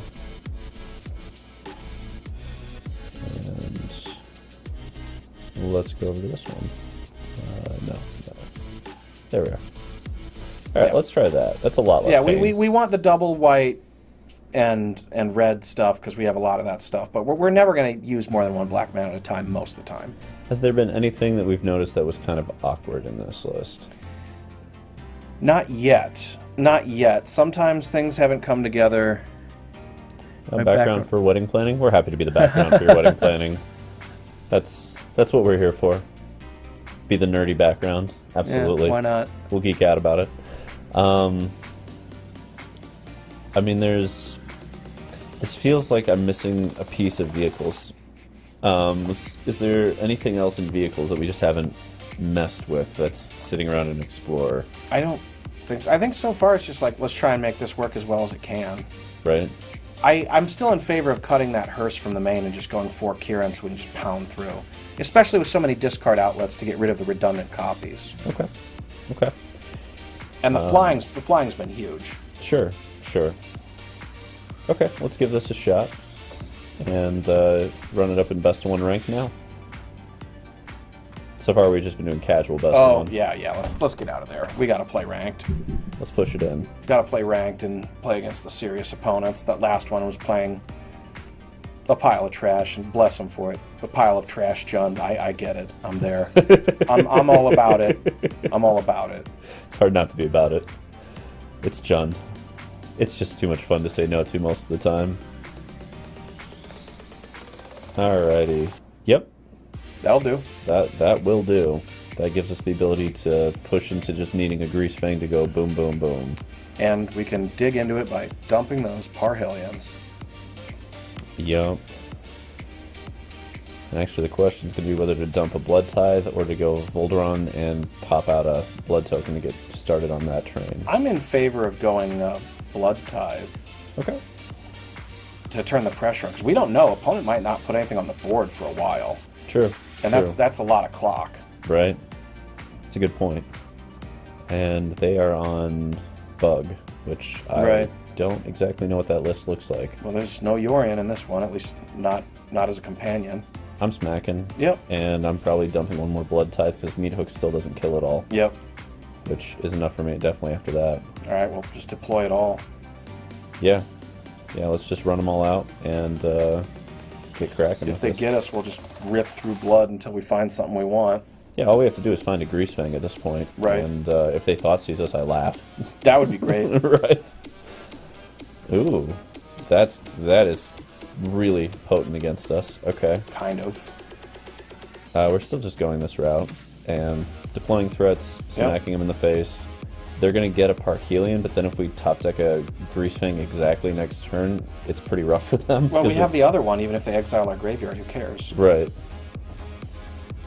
So the question is, do you have the ability to interact with everything, knowing that all I have to do is top deck a Greasefang? Sure. So kill a 3/2. Yep. Sure. I don't think we'd go for it. No. That feels real greedy. No. Perfect. Smack them. Smack them, deploy. They'll blow out our graveyard just in time for us to discard Parhelion. Right. They blow out the graveyard. We get the ability to say, okay, you have to answer. Have to answer. Have to answer. We have lethal on board. Yeah. We have much more than lethal on board.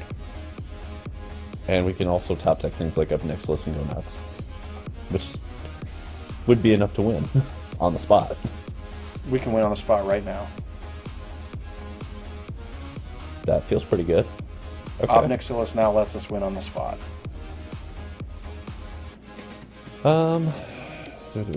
Okay, so I'm killing this and then lethal. Yeah, killing lethal. If they have Fatal Push, they have Fatal Push. But go for the win. Yep. Make them have it. And they don't. Nice. That felt pretty good. Okay, we didn't draw any of our super action. It just worked. Pitiless Justice is pulling out the smoker to start testing which foods will lure the two of you up here for a visit most effectively, by the way. Nothing with spice would lure me, but... The most spicy things. Yeah, I was going to say polar opposite on this one, because spice for him and not for me. But spice melange. Yeah.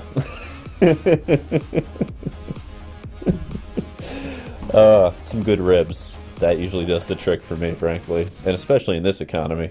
Spice roofing me all over again. Yeah. No moss. What's happened to my stomach? No moss. No moss. I appreciate it, but no moss. What is it I thought that K3PO called you? Baby guts? Baby guts? Yeah. She didn't call you that at all, but it's just, now it's out there. Now it's... It's just out there. Hey! Okay, this is a hand that we can get going really quick with. Yeah, that is a lot of power on the board. A great aggro open, and if we draw one discard outlet, it's bonkers. Yeah. Yeah, I love where this is trying to go. This is a cool hand. So, cool. Exemplar first. Yep, no reason not to. And one more land, and we've got Rotting on, which gets us the discard, which gets us the Greasefang. Which brings us the pleasure, which brings us the pain. Yeah. This is redonkulous. All we need is one more land, and we play enough of them. We may not even need that, depending on how this game goes. The exemplars are a hell of a clock. Yeah, getting to run 3/2s for 1 mana is quite a thing. Come on, deck. Turn 3, we could be in a position to swing for 7, although we no longer will be. Come on, deck. Just one land. That's all I ask. One land. One land, and we're in great, amazing, ridiculous. Imagine how filthy this will be if we get to go Rotting Regisaur followed by Greasefang Parhelion. Right. Oh my god. Come on. Not quite. Not quite. All right. I think we have to just pass here. There's no profitable attack into it, but we're still in it, still rolling. That's fine, unless they've got a Winota to play, we're good. Even if they do? No. Winota probably wrecks us. No, Jesus, that's 4 triggers. There it is. Alright, just scoop it up. Unless you want to see what they... I want to see if they whiff. Want to see what they fly. They didn't even equip! They didn't even... They're crew. Yeah, no, they don't understand the game. Okay. Agent... It doesn't... They're taking... Yeah. The greediest. The very greediest The greediest. Oh my god, so greedy.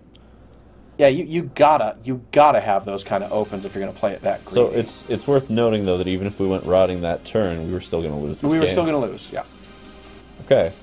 So this brings back the question of, can we afford to try to be the most explosive deck in a world with Winota, or do we need to have more of a reaction? Weren't they on the play? Yeah, they were. Right, so if it's the other way around and we make our land drops, we win. That's the way it goes. Do we win, or do we come close to winning? No, we win. We'd get there on damage for sure. I guess we get one more attack with 2 Exemplar. That's 6 points, plus then we get into... And the Regisaur and the Parhelion. Yeah, alright. And the Angels the Parhelion makes. We would super win. Okay.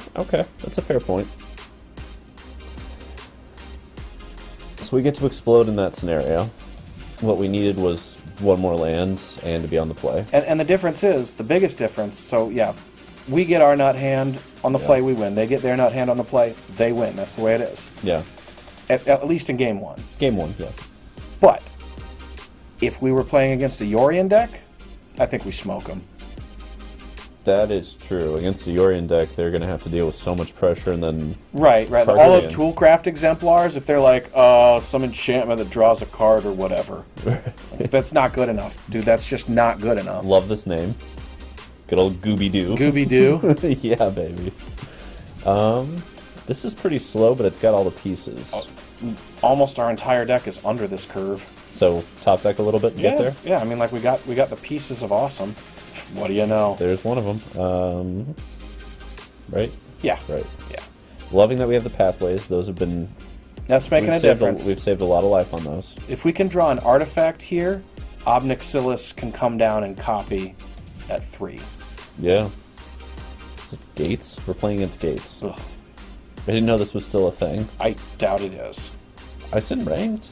I mean, it's... Somebody thinks it's a thing. I mean, we're in ranked and we're doing shenanigans. Oh my god, I love this though. How is this deck beating Winota is the question. Okay, so I can play it's Blood Tithe and then crack the blood to get rid of Parhelion, right? Yeah. Because we can swing through with this, and then we can crack the blood on the end step. Put Parhelion in, because they don't even know we're a damn Parhelion Yeah, we'll deck. crack it on their end step. They have no idea what's going on. Right, and then we'll have Angels... Look, I've got a fucking Colossus or something. Right, because they're going to blow the board here and think that that's a good thing. Right. I assume they're going to play the... whatever that 3-mana blow up the whole board is with... Yeah, there it is, Gates of Blaze. Right. That's it, you blazed us out. It's all over, you've got it now. You got some reach, alright. Don't let them click through the whole turn, though.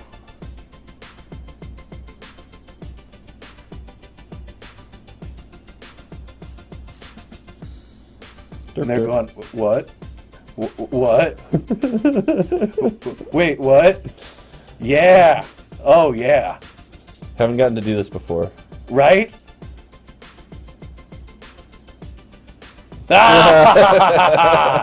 See you later, Gooby-Doo. Thanks for playing. Oh, that was fun. I've got a feeling we'll never get to do it. They'll always just concede. That was fun. This also brings up a different point, which is Ob Nixilis and Rotting Regisaur the way to go, or do we push more for a dedicated vehicles build that just has Greasefang and Parhelion? But that's what we've got, because the Rotting Regisaur and the Ob Nixilis play into our dedicated vehicles plan. Okay. Let's keep running it. I'm curious. That's definitely a fun game right there. We blow up the whole board and we're like, never mind. Yeah, whatever. Yeah, see ya. Siege Rhino Fanatic. Oh, that was a Splinter Twin moment, though. That was. This deck is kind of a Splinter Twin thing. It is. It's got some twin moments. Because if we got the 2 cards in hand and blood, and you just tap down to deal with the pressure we're putting on you, we Splinter Twin you. Yeah. And this is going to be kind of a fun hand, too, because we have the ability to push. Oh, yeah, we're going to get it. Let's see. Yeah, we don't need... Well, we can do this for black either way. And I would have been in favor of the Inspiring, just because we might draw another fast land. Oh, that's a fair point. That's a fair point. And we could make that black anytime. It's a fair point. All right, I'm keeping the blood token for now. Oh, absolutely. And I think I'm swinging first. Yeah, come on. Like Live a little. They have it, but it's actually no it also different. Turns off their counter mana. Right, true. Now they've got to deal with this. Which, are you gonna do it? Right, great. So they get that. Cool. Now you don't have Dwari Dispute or whatever. Yeah, we casualty. Nixilis number 2 is definitely the way to go. Look at the value of this. Yeah, this is kind of absurd. Okay, do we tick them both up, or do we tick one down first and then the other up? No, up. Okay. Up. We don't care about the life. We tick it down when we want the creature, and generally we want the creature to protect our planeswalkers. Yeah. From pressure. True. They're putting no pressure on. Let's see. I'm doing this. Say bleed away maybe the Spire? Courtyard. Comes in tapped anyway, right? Yeah, but now we don't have an artifact. I'm okay with that. I wanted to see what they were going to do. Well, I guess that was dumb, so why should they have done that at all? Except now we get this. Yep. And we get to tick up and then crew it. Tick up and then crackety smack. That's a fine combo right there. And if they kill that one, we've got another one. Oh, right, it's got summoning sickness. Oh, fuck. Sometimes we do dumb things. Fuck. Well, we gave up a loyalty. We gave up a bit of loyalty. But we had some fun doing it. Punking out the opponent. Let's do our shit first. I mean, they're already at 7. Yeah. Look at how much this clocks.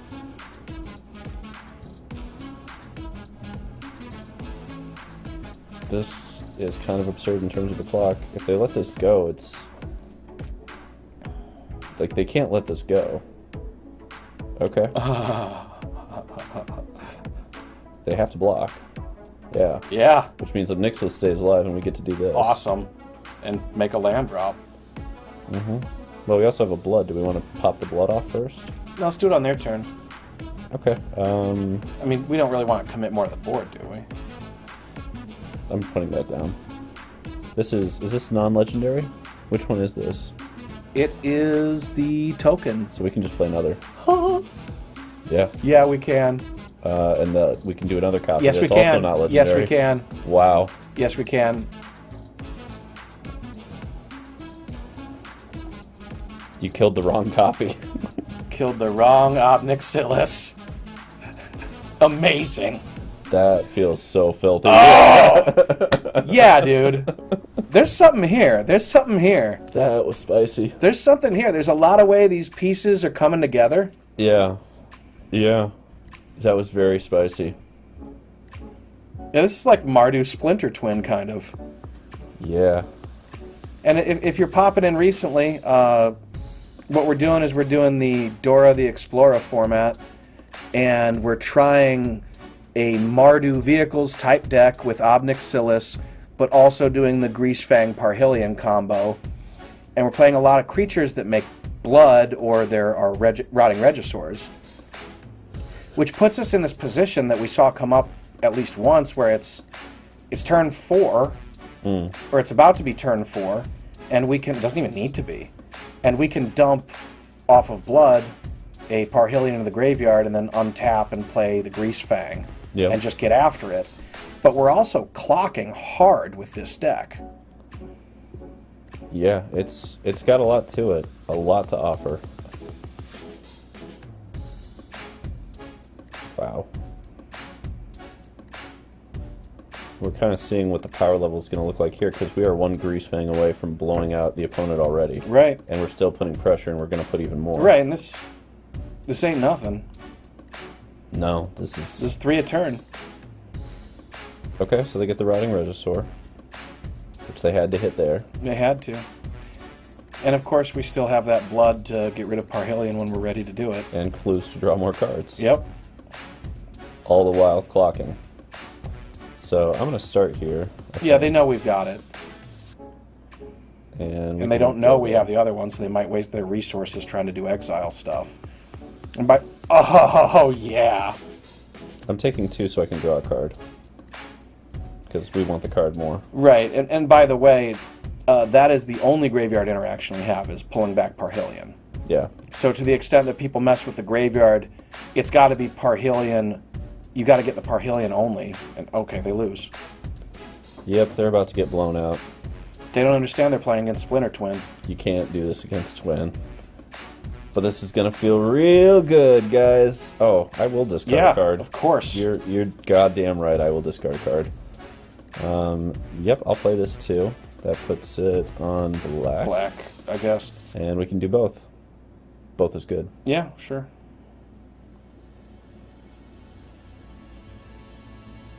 Let's do a cajillion damage. Homeless Wizard. Splinter Twin. Got there. Splinter Twin. This does feel very Splinter Twinny. This deck rules. It does, Lord Skidham. It absolutely does. It's definitely the spiciest brew in a minute. I'm glad we kind of tripped into it. The Rotting Regisaur was the linchpin that we needed to find. Mm-hmm. And that's... Wow, is that just powerful? It's a linchpin that's synergizing with all the purposes of this deck. It looks really good. Yeah. For those who are just joining, if you're on Facebook Live, if you're on YouTube Live, come on over to Twitch, come hang out. This is where the party is. This sideboard is basically nonsense right now. Yeah. We just threw a bunch of cards on, I think from a different deck we were trying. Yeah. That this turned into. Yeah. But this is our... Are you thinking about making some changes here? I'm just throwing one into the side here because we have one more slot. Fuck it. Might as well make sure we don't lose to Winota. That's the one deck that can race us. Yeah, we're running kind of low on stream time. I say let's just jump in, do some more best of ones. Yeah. See if we can tighten up the 60 anymore. And then, unless the format obsoletes us, we can just come back next week with a more tuned up version of this. Yeah, we'll have some fun with it. Because I know I'm going to be playing it a bit. Right. The question for me is whether Thraben Inspector is the best thing to be doing, and also if Spire of Industry is necessary. These are questions. Thraben Inspector was doing a lot of heavy lifting for us, though. Yeah. And Thraben Inspector also is allowing us to make the Heart of Kirin thing really work. And when Heart is working, it does a lot. Let's see. Yeah, we're curving. Yeah, that's a curve. Curve's a keeper. Vantage into Epicure, and then we'll have the mana for the Harvester because of the artifact. Is it Thraben? No, I think we want the blood first. True, because we're going into Blood Tithe. Right. And also, we don't know, like maybe we'll draw Splinter Twin. True. True. Okie dokie. What you got? What's that ingenious smithing? Ooh, it's a smart fucking smith. If you can make one of those things. Whoa! No! You want the heart? Hell yeah! Okay. Hell yeah! Let's push this way then. We can swing. Absolutely. That thing's gonna start growing. We just, yeah. That's yeah, because then the next turn we drop a land, we go rotting, and then we smack with the heart, and look at the kind of clock that's going to be putting on. Protection for multicolored. Okie dokie. Little rabbit battery. I love it. Love it. That's some spice. We can do this into black. Yep. And we can just dump Drop that Rotter. Yeah. Question is, well, no, we can't block because Embercleave's a thing. Right. So we attack. Well, we can only attack for 4. They're going to come back and hit hard. They got to attack with everything, and look at what we can crack back with. Well, they should be attacking with everything. This'll... Okay, we're blocking here to try and put Embercleave here, because that's the least valuable iteration of Embercleave, by a pretty wide margin. Yeah, that's reasonable. Yeah, see, that saves us so much damage. Yeah, that's reasonable. I think opponent made a mistake to do it that way. Yeah. Discard a Sacred. Yeah, no time for that. Let's see, 11 points. Do we die on the crackback? Let's see here. I think we just swing for 7 here, right? Do we? Because we're going to need to be able to block or they're going to win. Because that's going to be enough to smash through. Do we smash with the heart? Or just play the Epicurean? Okay, that makes sense. Like, we can play our whole hand out here, which we're going to do. Yeah, let's do that.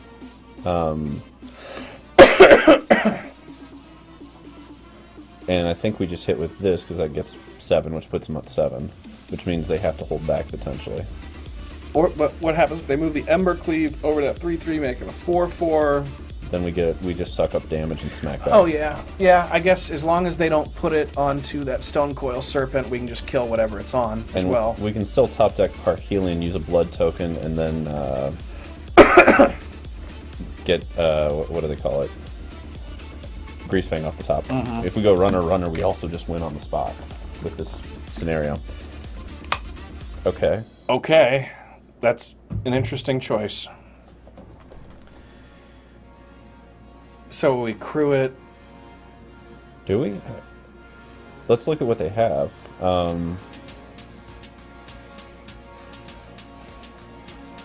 So 4 points, 5, 6, 7, 11 points. But none of these have trample except this, basically, right? Right. So we can trade out Can't block the Brute. Cannot block the Brute. They haven't used the ability. They didn't? Okay, so that's I mean, if they do it, that's fine. Oh, so we passed to blockers then. Well, do we want to crew? I think so, because that's just bigger than that. It also gives us lethal on crackback, because even if they play a blocker, we can blood tide it and swing. Right. And all we have to do is survive this. Right. So in the spirit of surviving and just getting there on that, I think the heart is going to block over here. Yep, heart blocks there. Okay. Heart blocks nowhere. Doesn't matter though, because we just go like this, and go block, and go block. block.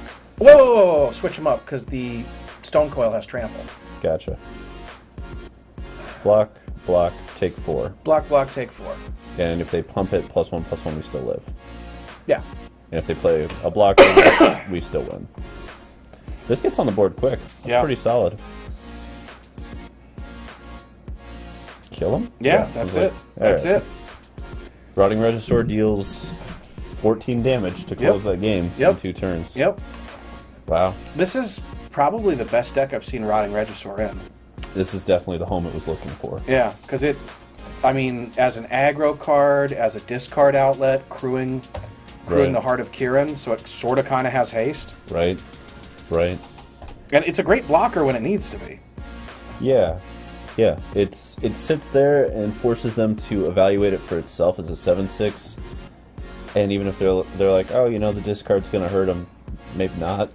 No, we just vom our hand. Yeah. We just vom our hand. Anything we draw, we can play. It's part of the fun for this iteration of Twin, essentially. Yeah. That this is the most aggressive Twin build I've ever seen, Yeah. And it's got such fun little intricacies where they're like, oh, you can keep the rotting. You're like, okay, I've mixed this whole... Right. So many ways to win. I love this deck. Oh, and we get to Toolcraft into Heart of Kiran. No, into Voltron, Thraben. We can do whatever we want. God. We can do whatever we want. This is a great hand. Yeah, this hand goes for miles. I think this deck is real. It's a Heart of Kiran. Yep, definitely.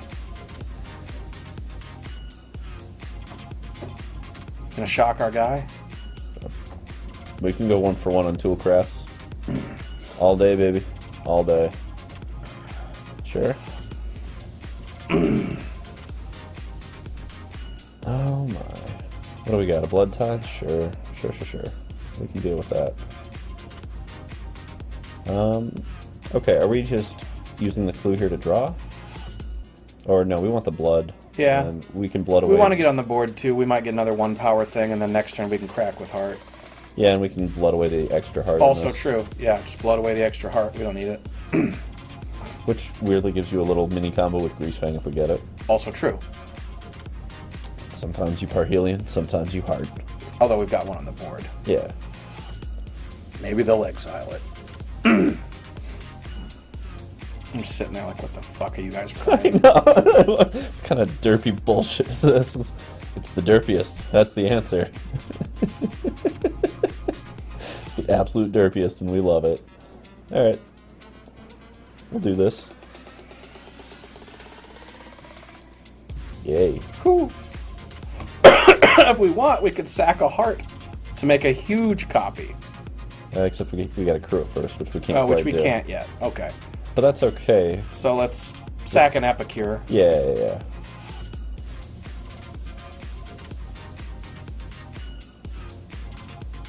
And I guess now heart just helps play defense. Yeah, so here's what I'm rocking out. I'm minusing this one because it also plays excellent defense against these X2s. Yep. And then plussing here, and then we can use heart to play defense. Which is pretty spicy. Yeah. And we'll still play out what we have in hand here. I think it's just a Spire. And yeah.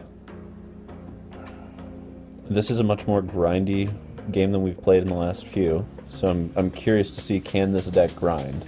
It's a good start when you got 2 Obnixilis sitting around though. Yeah, it's a very good start. It's a very good start. And of course, at any time, we could Splinter Twin. Right. All it takes is runner. And because we have a Devil sitting out here, also, these are going to give us life. Yeah. Which is kind of wild. Okay. Croaksa Schmoaksa. That's not a big deal right now. Do they remember that Heart Cruise is my question. I don't know. Is this the first time they've ever seen it is my question. Right. It's not a common... You have to kind of be a paper boomer to know heart. Oh. You don't know heart. You don't know heart. You don't know. Oh, that's gonna suck for you. Anyway. Yeah, let's get in front of that 3/2 with the heart, and then put the 2 creatures in front of the other. We can just put 1, because it deals 1 damage. Oh, you're right! You're right! But if we put both, they might kill a Thraben, which is better. Which is better. So... Yeah. Yeah. I mean, they're gonna get a play with Fire off Dreadhorde next turn. It's going to be a tighter game. It's definitely going to be a tighter game. Oh, they were dumb. Oh, that was so dumb. Awesome. Yes. Awesome. Perfect. Okay, so they're going to get Croaksa next turn. Alright. This is going to be a tight race. Tight. What I love about this, though, is stuff like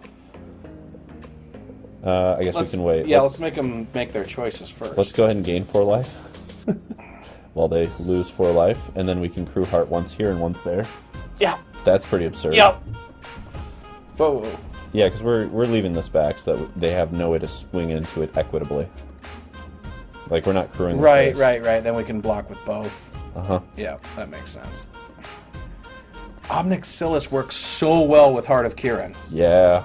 It's kind of... What a combo. Kind of insane. And now they're at 9, and we've got Lethal on board. And we've got Obnixilis. There's so many problems that And Croaksa doesn't even matter. Right. Like, if you pay 4 mana to do Croaksa right now, you lose the game on the spot. This is fantastic. This deck's spicy.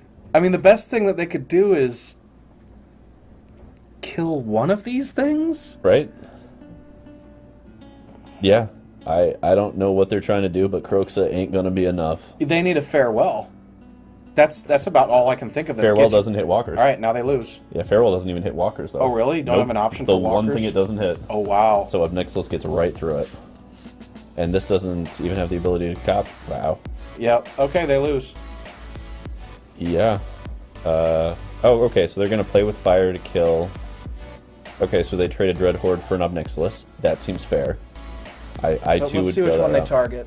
They should be hitting the one with 2 counters. Yeah, okay. But all right. We'll block with the 7/6. Yeah, fair enough. There's a part of me that wanted to crew with the heart just for max value, but it doesn't matter. They're tapped out. It doesn't matter. Otherwise I'd do it, but they're tapped out, so I'm not going to worry about it. Okay. Yep, and we're going to draw a card, because we can.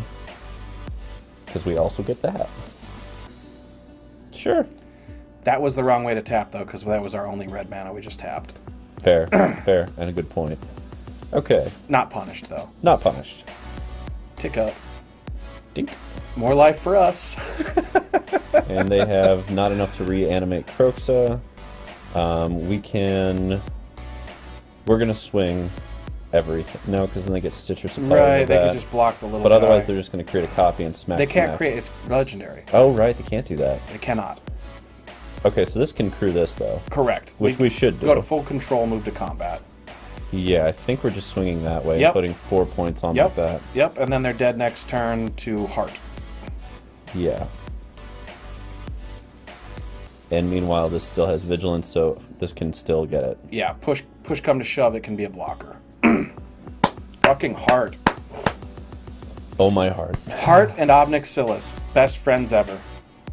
As is Rotting Reggie and Yeah. Obnixilis. Yeah, there's a lot of synergy here. And we haven't even drawn Splinter Twin. No. None of the twin pieces, but all of the value pieces with Obnixilis. And if we top deck an Obnixilis, the funny thing is, again, they killed the non-copy. They killed the non-token. Yeah. Not. Pitiless Justice says you're an idiot for not realizing it's bludgeoning. Backseat heckling.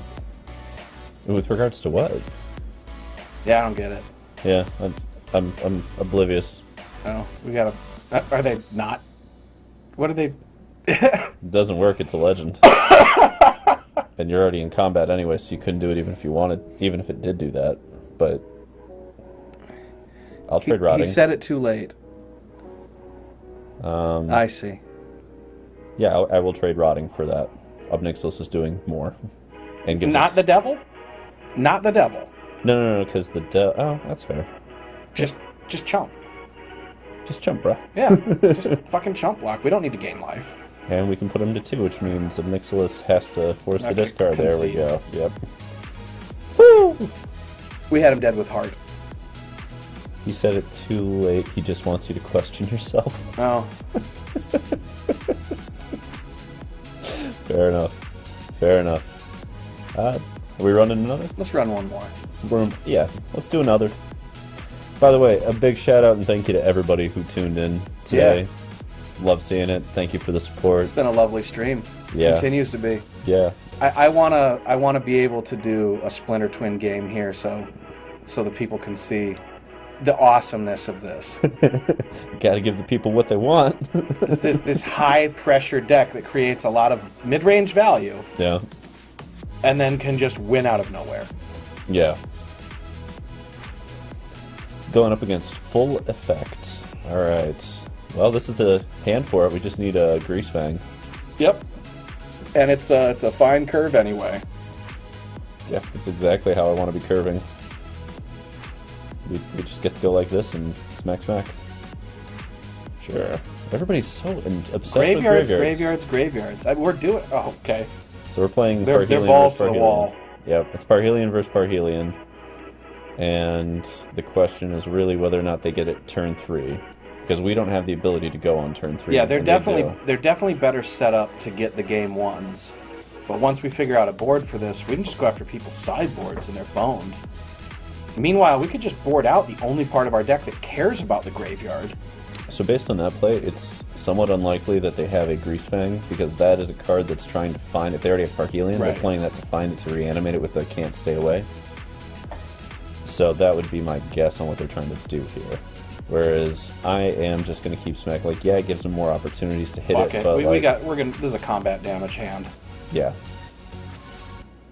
And if they get it, they get it. And that's just how you have to play against these decks, because next turn we could still get it. Right. And in the meantime, welcome to pressure. Right. Yeah, we can win on our next turn if we draw Greasefang. Mm-hmm. And we don't have to play stupid shit like their graveyard is full of. Right, like they're just spending all of this time trying to find one card to get going. And if they thought seized us, they couldn't stop us. Nope. Nope. Whereas in our case, we're going to get to go discard Parhelion, dump another Rotting Regisaur, and then I don't think we can still push through, but it's not actually that far off of being able to push through. Okay. Guess who's got a Parhelion also? Attack for 10, that'll have to do. I guess we can do that. Yeah, absolutely. Turns out, sometimes you just play more Rottings. Yes. Win now, opponent, or Must don't. have Greasefang. Dude, even that probably wouldn't do it, right? Because that's not like a full 20. That is going to be enough to get Parhelion Let's see what smacked happens. for 13, I believe. Yeah, but what happens if we do the same thing right back to them? They have Vigilance, that's the problem. But it's not crude forever. No, this bounces back, but the Vigilance stays. Right, but we still have all these creatures in play. I'm saying, like... Yeah, but they can just reanimate the next one. Yeah, but let's go to our turn and see what we get. Yeah. If we can find a Greasefang, we win. That's where we're at. If we get to Greasefang before they do, we win. If we get an Omnixilis, we win. I think. Yeah, we can just do both. Boom. No, we can only do one? We can only sack one. Okay, but we can still smack through and then do it. Oh, they get a Fatal Push. Alright. Need Parhelions. Alright. Can we get Greasefang? Well, we get one more chance. Let's see if we can get a Greasefang.